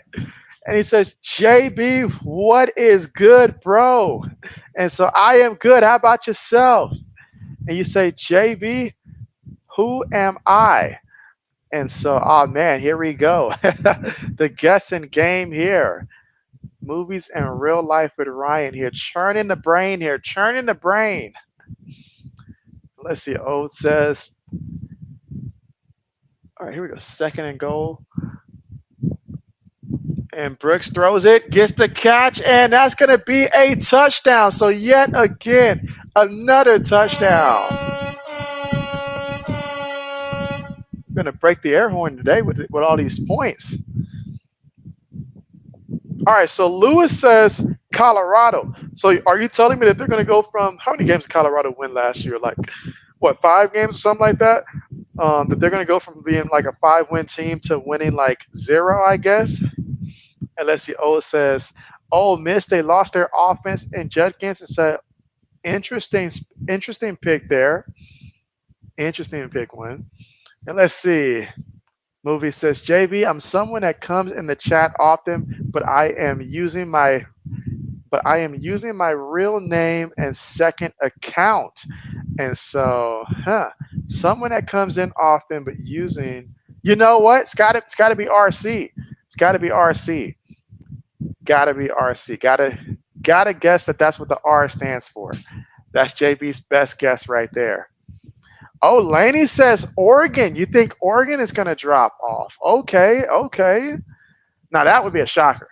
I'll admit I would be shocked. I'll say Washington. Washington to me is going to drop off, and I get it. Washington proved JB wrong twice last year. Both times against Oregon, I had Oregon beating Washington, and I was dead wrong both times. And if they played a third time, I probably was going to pick Oregon again and stuff like that. But Washington, they lost so many people and stuff like that. They lost their quarterback. They lost their top receivers and stuff like that. Guys transferred to go to Alabama and stuff like that. Their coach went to Alabama. So, and then Washington going to the Big Ten and stuff like that. So I see Washington as being a team that's going to have a really big drop off and stuff like that. You lost your quarterback. You lost the backup quarterback that you were going to have that chose to go to Alabama and stuff like that as well. So I think Washington is that team that's going to have a massive drop off this year. They're going to go back to being a Washington that we used to know. And let's see. Ryan says that Colorado rises early. And so, okay. And you say, JB, you've seen the preseason whole top 25, and you say you'll throw in Michigan. And so I did look at the AP top 25 and stuff like that. And that's something that I will discuss also tomorrow and stuff like that. And not just, I guess, top 25, but just like pretty much where they have teams listed and stuff like that, throughout all of them for FBS 1. And so we'll take a look at that. But certainly I did see that. And you say you'll throw in Michigan. And so Michigan, they do a good job recruiting. And then in order for a team to fall, I have to see enough teams that can beat them. And so obviously as a Buckeye fan, I see the Buckeyes beating Michigan. I see Oregon as a potential to beat Michigan. But outside of those two, I look around the division and I'm like, who else will beat Michigan? It's not going to be Penn State. I tell you that. It will not be Penn State. Their coach is what, like 2-22 against teams in the top 10 and stuff like that. So, yeah. And let's see. Ryan says, and JB, you got me. That suspense of my second identity didn't last long. And so, yeah, for real. I had to think about that one for a second there. Now, I think 2 years ago, it might have been 2 years ago, Braden had created a second account. I forget the name of it and stuff like that, but I had called him out on it, and like he didn't mention it or anything like that, but I just knew it was him. It was like my spidey senses told me that this was Braden because I could see the correlation between when he would leave and then the other one would come in, and they would both talk about Eli Manning and stuff like that in the same sense and stuff like that. And so it just a lot of context clue. But obviously, it wasn't the first time that it happened that I picked it up, but over time, I was able to pick it up, and I remember that. And I told Bladen, I was like, "Hey man, cut the fluff. I know it's you. I know it's you." I took a chance there. I could have been wrong, but I was like, "I know it's you." All right, but 34-14 is the score right now. Bears on top of this one. Bears with the football from their own 22-yard line. They got a fullback and they got a back, and they've got 10 minutes and 21 seconds still to go here in the fourth. They're thinking they want more points. They're going to toss to the back. And the back happens to be Felix Jones, and he is going to pick up about 5 yards on a carry. But yeah, that suspense there, gone.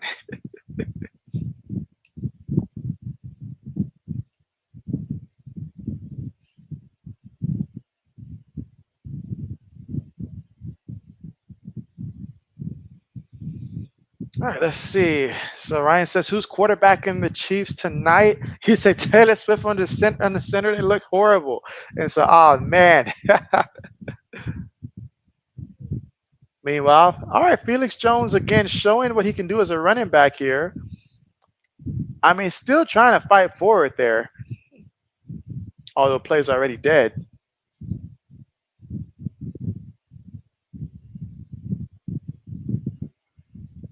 So So we've got obviously the stream tomorrow. We've got two college games on Saturday. The next NFL stream is going to be Sunday. And you already know who it's going to be. It's going to be the Commanders versus the Patriots. So I wish we'd be getting to see Jaden Daniels versus Drake May. I'd love to see that. Meanwhile, in the end around, and he's going to pick up about a good 6 yards there on the carry.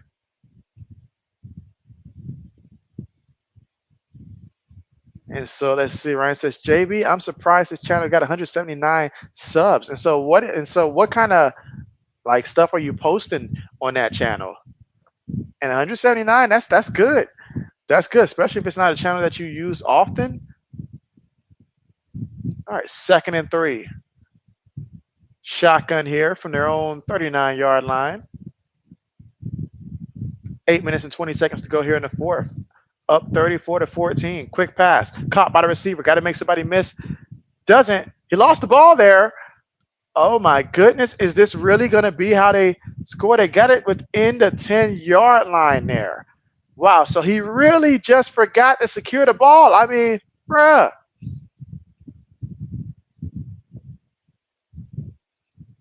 Insane.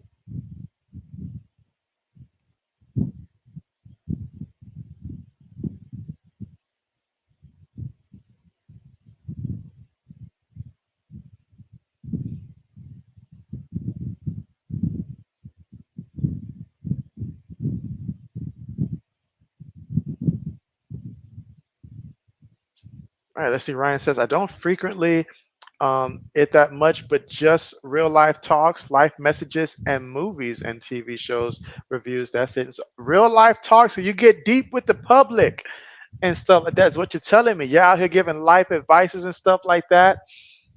Okay, okay. Like, don't fall asleep with your shoes on. Some Astra Collins there.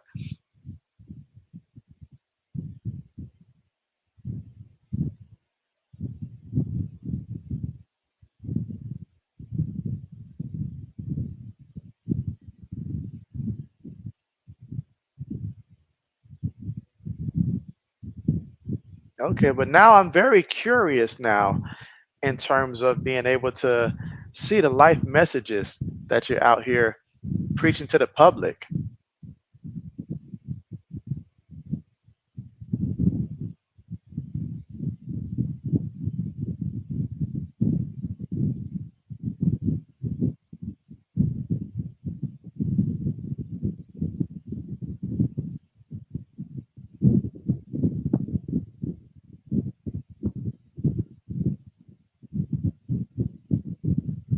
So a lot of teams are opting not to play their starters Saturday, and the two teams that can really use it between the Jets and the Giants are opting not to do it.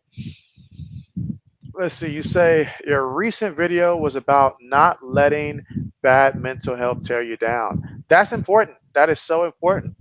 That is so important because it starts to affect your quality of life. It impacts your desire to be able to, do the things that you enjoy. It's just a lot, a lot. So that, let's see.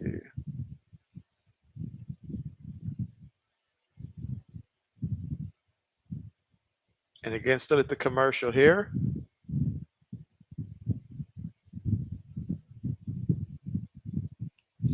You say you also talk about the dangers of reckless driving in a separate video.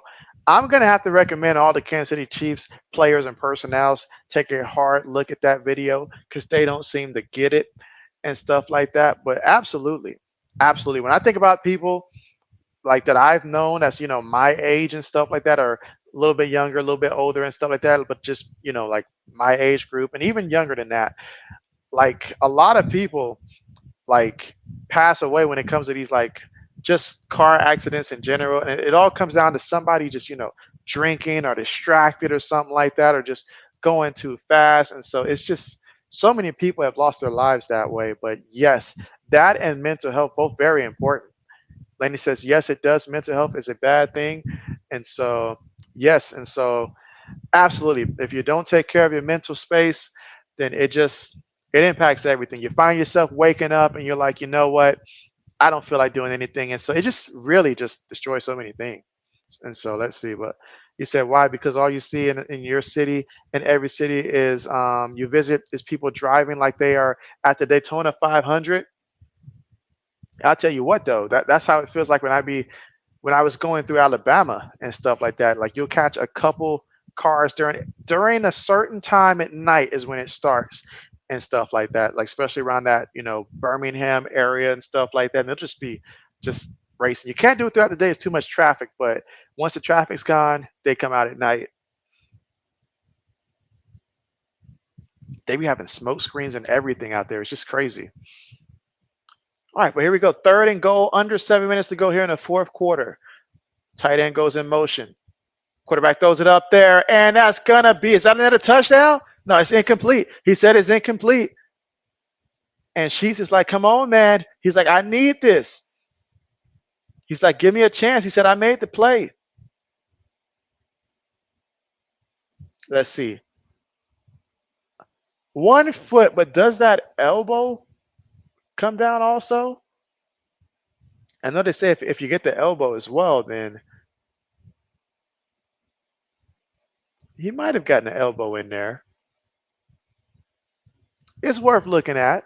It's worth looking at.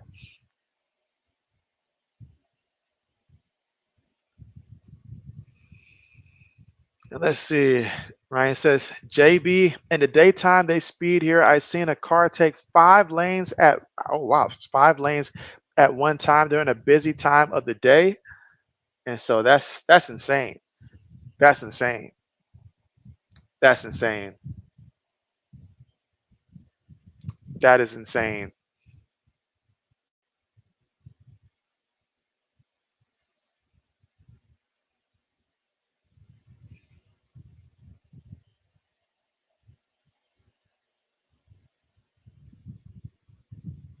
And let's see. O says, just run the ball and milk this clock. He says, do everybody a favor. Just run the ball.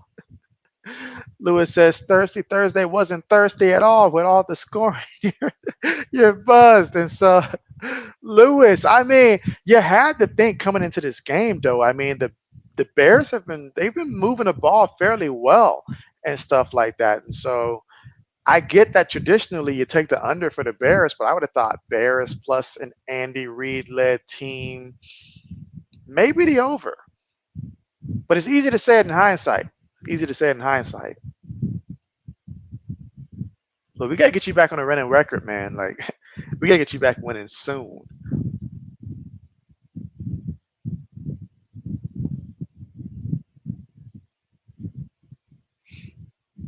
Absolutely. But again, 6 minutes and 53 seconds left to go in this one. And the Bears are up 34-14. And they may not, and this game's probably not done scoring. Probably not done scoring. And let's see. CD says it's only preseason. And so that is a fact. That is a fact. But the Bears have been lighting it up this preseason, in which, I mean, for them, that's got to make them feel a little good. Got to make them feel a little good here. Now, we'll see how things look once the regular season gets started there. Can they finally get their own ownership papers back from the Packers or not? You just got to win one. You just got to win one against them. That's it. You ain't got to sweep them and all of that. If you can get one win against the Green Bay Packers and stuff like that, that in itself is a big victory, because I am sure that the Chicago faithful is absolutely tired of the Green Bay Packers talking about they own the Bears. I'm sure they're tired of that. Let's see. Ryan says, JB, I can't remember how I put it, but I think I said when you let your mental health unravel and you have to go sit in prison for 50 years, no one but maybe your immediate family will care. Get help first. That is so true. That is so true. That is straight facts. Straight facts. So at least they got hope this season, and so yeah, hope. That's that counts for a lot. All right, but here we go. 4th and goal. Gets the snap. Steps up. Up. There's a defender. He's just gonna throw one up there. Incomplete. What else could he do in that situation there? And so the Bears defense says we're not going to allow any more points from you guys. So what started off a turnover ended up just being empty-handed. Let's see, Ryan says, yeah, I said you should know when you're becoming numb, unhinged, cold-hearted, and emotionless. Get the help you need mentally before it's too late. That's right, like whether it's therapy and stuff like that, but you owe yourself and those around you, you have a responsibility to where it's like, you know what? I'm not feeling right. And most of the time, you're not feeling right and stuff like that. At least try to talk to someone. Try to talk to someone.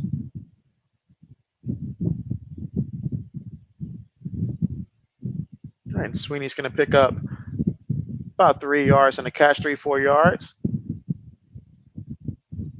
Again, 6 minutes and 20 seconds to go here in the fourth quarter of play.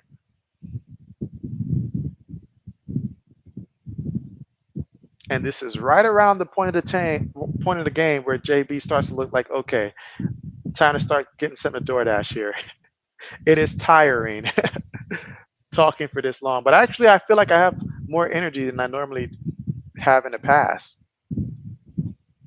Nessie Laney says, you go to therapy and take meds and still have bad days. And so, oh yes, like I've got a friend, same situation, bad days, recurring. But it's important to remember throughout the bad days that, bad days will come, but there will also be good days. I try to put a positive spin on it as much as I can and stuff like that. Let's see, Ryan says, JB, I kind of purposely avoid topics that's too controversial, like religion and stuff like that. And so I understand. I remember I posted this one thing, and it was not necessarily religious, but it was more so about specifically highlighting an Asian coach that, he said that he felt like he was discriminated against and stuff like that. So I posted the video and it got a lot of views, but the comments, it got way out of control, like way out of control and stuff like that. And so I ended up having to mute that one. And I was like, you know what? Moving forward, we're going to not do that. And so let's see, Lewis says, well, JB, I'm going to call it for tonight. Gonna crawl your way to bed. And so appreciate you coming through, Lewis. We'll get you back on that win streak soon. We know how you dominate the college football field and stuff like that. Tomorrow, do let me know your thoughts for the over-under for like the Georgia Tech game and some of the other college football games, if you have any other that you're going to be playing for Saturday. Do let me know that tomorrow if you come through for the stream.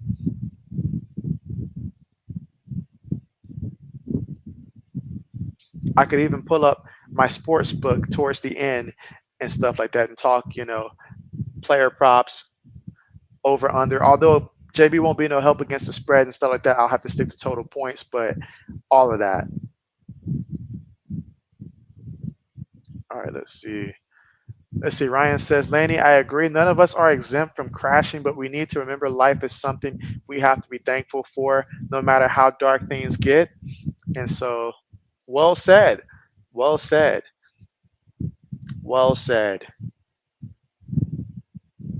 Like for me, yesterday marked the August 21st marked the 10-year mark of my mom passing yesterday and stuff like that. So it's like it's just like what RC said. You got to remember there are good things to look forward to in life and stuff like that. You still have dreams, things you want to accomplish. And even if you aren't on that path where you feel like you should be in life, or either hard stuff happen, you just got to remember that if you keep taking one step at a time in life, eventually, you know, it can get better. It can get better. Second and six, and oh, he's gonna launch this one. He's gonna launch this one, and he's gonna get it completed. How about that? My guy Washington went up there. I mean, he went up there. How about that? SM says Washington will have the biggest drop off. And so, yep, SM agrees. I said Washington earlier and stuff like that. They lost so many people in the team. Not only that, their quarterback, he got drafted, their top receivers, and I say receivers with an S, they got drafted and stuff like that. So Washington's gonna look a lot different. Not to mention now they're in a Big Ten, so some teams that can really play some defense and stuff like that. Oh yeah, oh yeah. I think it's gonna be a drop off for him. I will say that. All right, meanwhile, throws it, caught. Can he get in the end zone? Yes, he will. We got ourselves another touchdown here. So another touchdown late here for this time Kansas City, and they were a little late to the scoring party. Had they been scoring like this early on, we might have had a different type of game going on and stuff like that. But hey, you get it while you get it. These guys are out here fighting for jobs, so everything counts for them. It counts for them. And so let's see. Ryan says, JB, I can tell you this. Me and a content creator had a small fallout and misunderstanding, and they asked me to hit the Discord so we can talk about it privately. You said you value the friendship, so you hit and then hit them up, and we hashed it out, the misunderstanding, and let them know that you value them and their channel, and it was a misunderstanding. And so sometimes misunderstandings happen. That's just a part of life and stuff like that. And so, but it's always great when you're able to have those conversations and talk it out. And so that's great. That's great. That's a real friendship, being able to talk it out. Because how you treat someone when you're angry tells you everything you need to know about the type of friend that they are. Everybody can be good when things are good, or you're, having drinks and stuff like that. But when there's a misunderstanding and stuff like that, how do you resolve it and stuff like that?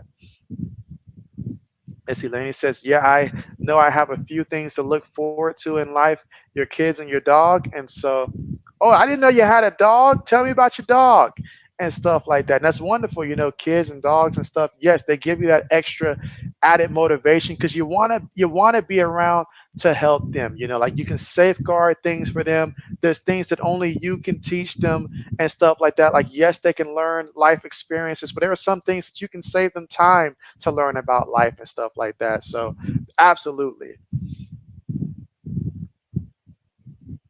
All right, kickoff on the way. It's at the 10, 15, 20. Oh my goodness. Did he just grab him by the face mask and sling him down? What was he thinking? One of those arm bars right there that just completely wiped him out. Yeah, I mean that's as clear cut face message you're gonna see. Exactly. Let's see. You say if you value a friendship, even if it's an internet friend, you hit them up immediately and have a discussion, text or call. You don't sit there and don't reach out. That's not a good look. And so SM says, I notice when I'm the angriest, I'm also hungry. And so, hey, sometimes that's the case. That's the case. That's the case. Laney says he's a Chihuahua. Oh, nice, nice, nice, nice. How old?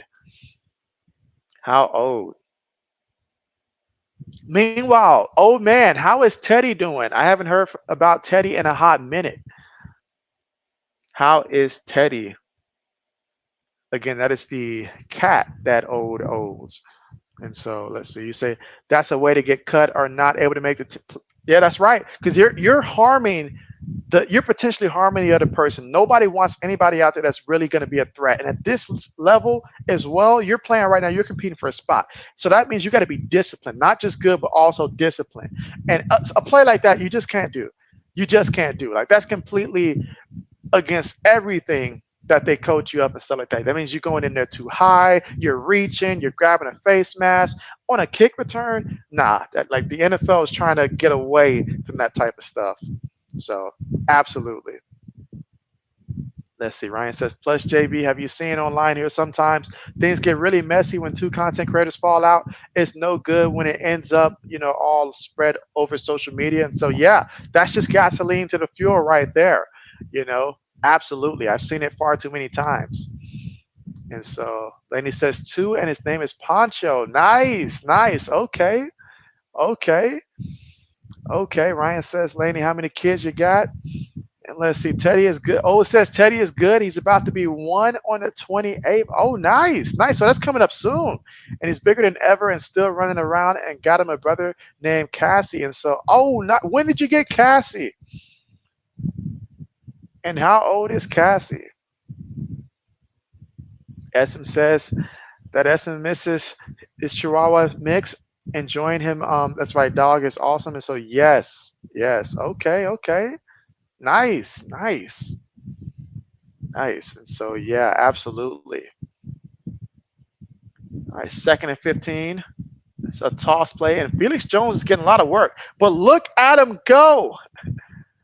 He's kind of reminding me a little bit of like a skinnier version of Colorado Patterson when he hits that like curve and stuff like that.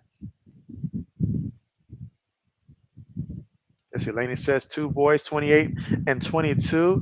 And so going to be 50 next week. And so definitely, especially if we're streaming and if we're not streaming at that time, the next stream that you do join, but definitely do remind me next week about your birthday and stuff like that. I did add a soundboard specifically for happy birthdays and stuff like that. So we'll play that for you next week. And let's see. O says one and a couple of months ago, you said gave Teddy a friend to play with and be around when you're not home. And so nice. So Teddy can get into some mischief with somebody else and have someone else to blame it on. Gotta love it. Gotta love it. Let's see. Ryan says, JB, this game is longer than the movie Titanic. Now that's a long movie. Very sad, but very long.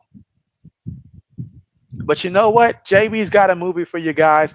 Anybody let me know in the chat if you've watched this movie or if you've heard of this movie before. And if not, feel free to check it out. Your boy JB doesn't often throw a movie out there, but it's one that I thoroughly think it has a lot of life lessons in it. Imitation of Life is the name of the movie.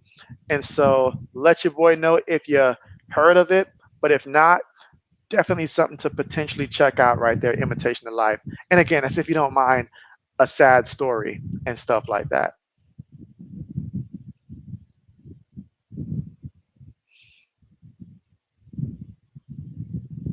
All right, let's see.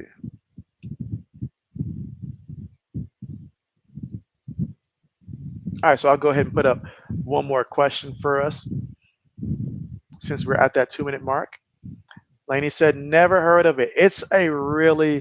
Good, it's a really touching movie, honestly. Now, it's one that dates back to, I can't remember the dates, but sometime in like let's see, it's an older movie. It's an older movie and stuff like that. And so let's see. Ryan says, I want to see the new movie Jackpot with John Cena. And so let me know once you do see it. Let me know once you do see it. Absolutely.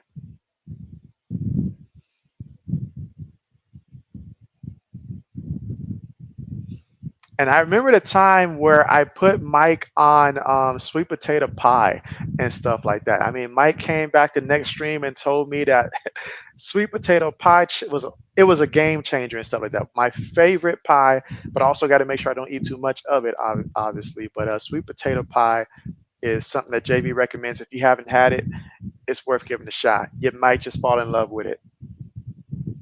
Now JB's dropping dimes here. Let's see. Ryan says, "Is it a black and white film, Imitation of Life?" Yes, it is in black and white. Yes, it is.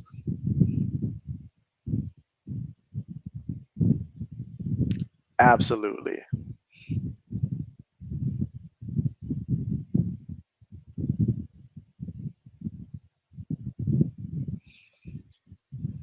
And let's see. Ryan says, "I feel like I was watching it." You say you feel like you was watching it with your mom, but didn't finish it. But it's good. The lady is a black woman, and she's a maid and a chef, right? Correct. Correct. Her daughter, all of that. So yes. So I feel like you're on the right track. Meanwhile, all right, so the Bears are going to go out there, take a couple of knees. You know what that means? The Bears are going to win this game here. If there was any surprise or suspense, they're going to win it 34-21. They're taking knees to run out the clock. And so let's see. SM says, JB, DC, or Marvel, who you got? And so for me, I got to go with the Marvel. That's what I'm more familiar with. So I got to go with Marvel. What about you? All right. So, which college football team enters the season the most disrespected? We always talk about who's not getting enough love and stuff like that. Well, I mean, I'm sorry, we're always talking about who's ranked too high and stuff like that. But who enters the season most disrespected? And Laney says, "Way to go, Bears! Happy to see the Chicago Bears go 4-0 in the preseason. And is this a glimpse of what's to come? I mean, at the very least, you have hope that this is going to be what's to come if you're Chicago and stuff like that. It should be an exciting season. Caleb Williams, I feel like he's going to do good and stuff like that this season. I feel like he's going to throw like 3,600 yards this year and stuff like that, and probably like, like kind of high 20s when it comes to touchdowns, because I feel like they're going to throw the ball a lot and stuff like that. Because, I mean, it's not like they have a back that can just go back there and take like 25 carries and stuff like that. And the odds are they'll probably be in games where they'll have to throw it late. So I can see that being the case there. But as long as he goes out there and he shows the good, there will be bads and stuff like that. We know that that's a part of the growth and stuff like that. Not everybody can do like CJ Stroud and stuff like that. But as long as he shows enough of the good, that's what you want to see if you're a Bears fan and stuff like that. But man, a lot to look forward to. And if you're Kansas City, you're like, all right, it was a preseason, who cares, and all like that. At the end of the day, we know what Kansas City. Heck, I think what last year Kansas City got off to a slow start and stuff like that. I've seen them start off like 2-2 and stuff like that, and everybody's saying, "Oh, they're done." Only for them to catch fire at the right time. They know what they're doing. They've got the pieces there. There's no question about that. So they're not concerned about dropping to 0-3 in the preseason. Let's see. Ryan says Bears going to the Super Bowl. To the Super Bowl. Okay, okay. Well, you'll be able to say you said it first and all like that. But we'll see. But it should be an exciting season here. No doubt about that. But man, again, your boy's going to be streaming again tomorrow. So hopefully you guys will be able to come through. And if not, I have a doubleheader coming Saturday. So plenty of time if you want to watch some college football. And if that doesn't fit your fancy, we've got one more preseason game together on Sunday. And it's going to be the Commanders versus the Patriots. And so Ryan says, JB, what time is tomorrow's show? Tomorrow's show is kicking off at 8 o'clock Eastern time. So 8 o'clock Eastern time is when me and Old Man Mob will be starting things, getting the party started. We intend on it being at least about 2 hours long, is what I estimate. But of course, if things happen to go beyond that, it's fine by me and stuff like that. So, but yeah, definitely if you have the chance to be there, great. If you got a friend that comes through that likes sports and stuff like that, and you want to bring them as well, we're going to be talking college football, NFL. We're going to be having fun. That's for sure. So SM says 5 o'clock your time. And so, hey, that's right around the time where you're finishing up work and stuff like that, hopefully not fighting that LA traffic and stuff like that. So yeah. And let's see, Ryan says, Papa John's and college football, I'll catch you later. So, oh man, Papa John's got me. I was just thinking Papa John's earlier. I really was. But yes, thanks again for coming through, JB. We'll go ahead and end the stream here. But thanks everybody for coming through. It's been very interactive. It's been great. And even though it took a little while before Kansas City got the scoring and stuff like that, but eventually they did start scoring. It was a great game. We saw a lot of nice things from both teams here, and they both got to be optimistic and stuff like that. So let's see. Ryan says, I subscribed this page just now, and so hey, appreciate that. Appreciate that. Thank you so much.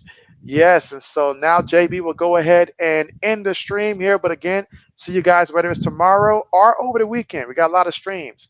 And so old man says, great stream, JB, and make sure you all come tomorrow. So yes, absolutely. Tomorrow's gonna be it. It's gonna be laid back. It's gonna be laid back and stuff like that. And so between the two of us, me and Ode, we'll be able to hopefully, if I mean, even if we can't answer the question, we'll have other people in the chat that will be able to help as well. We'll admit, as much as we do know, there are areas that perhaps we don't know and stuff like that. But that's what we love about it, especially when it comes to college football. There's a lot of college football teams out there. So absolutely. But if you're just tuning in, the Bears won this one 34-21. Bears 4-0 in the preseason, Kansas City 0-3. But now for these two teams, it's about cutting down the roster, determining who stays, and getting ready for the regular season. But yes, signing off now. See you guys tomorrow. Take care. Have a great Friday. See you guys next time. Bye.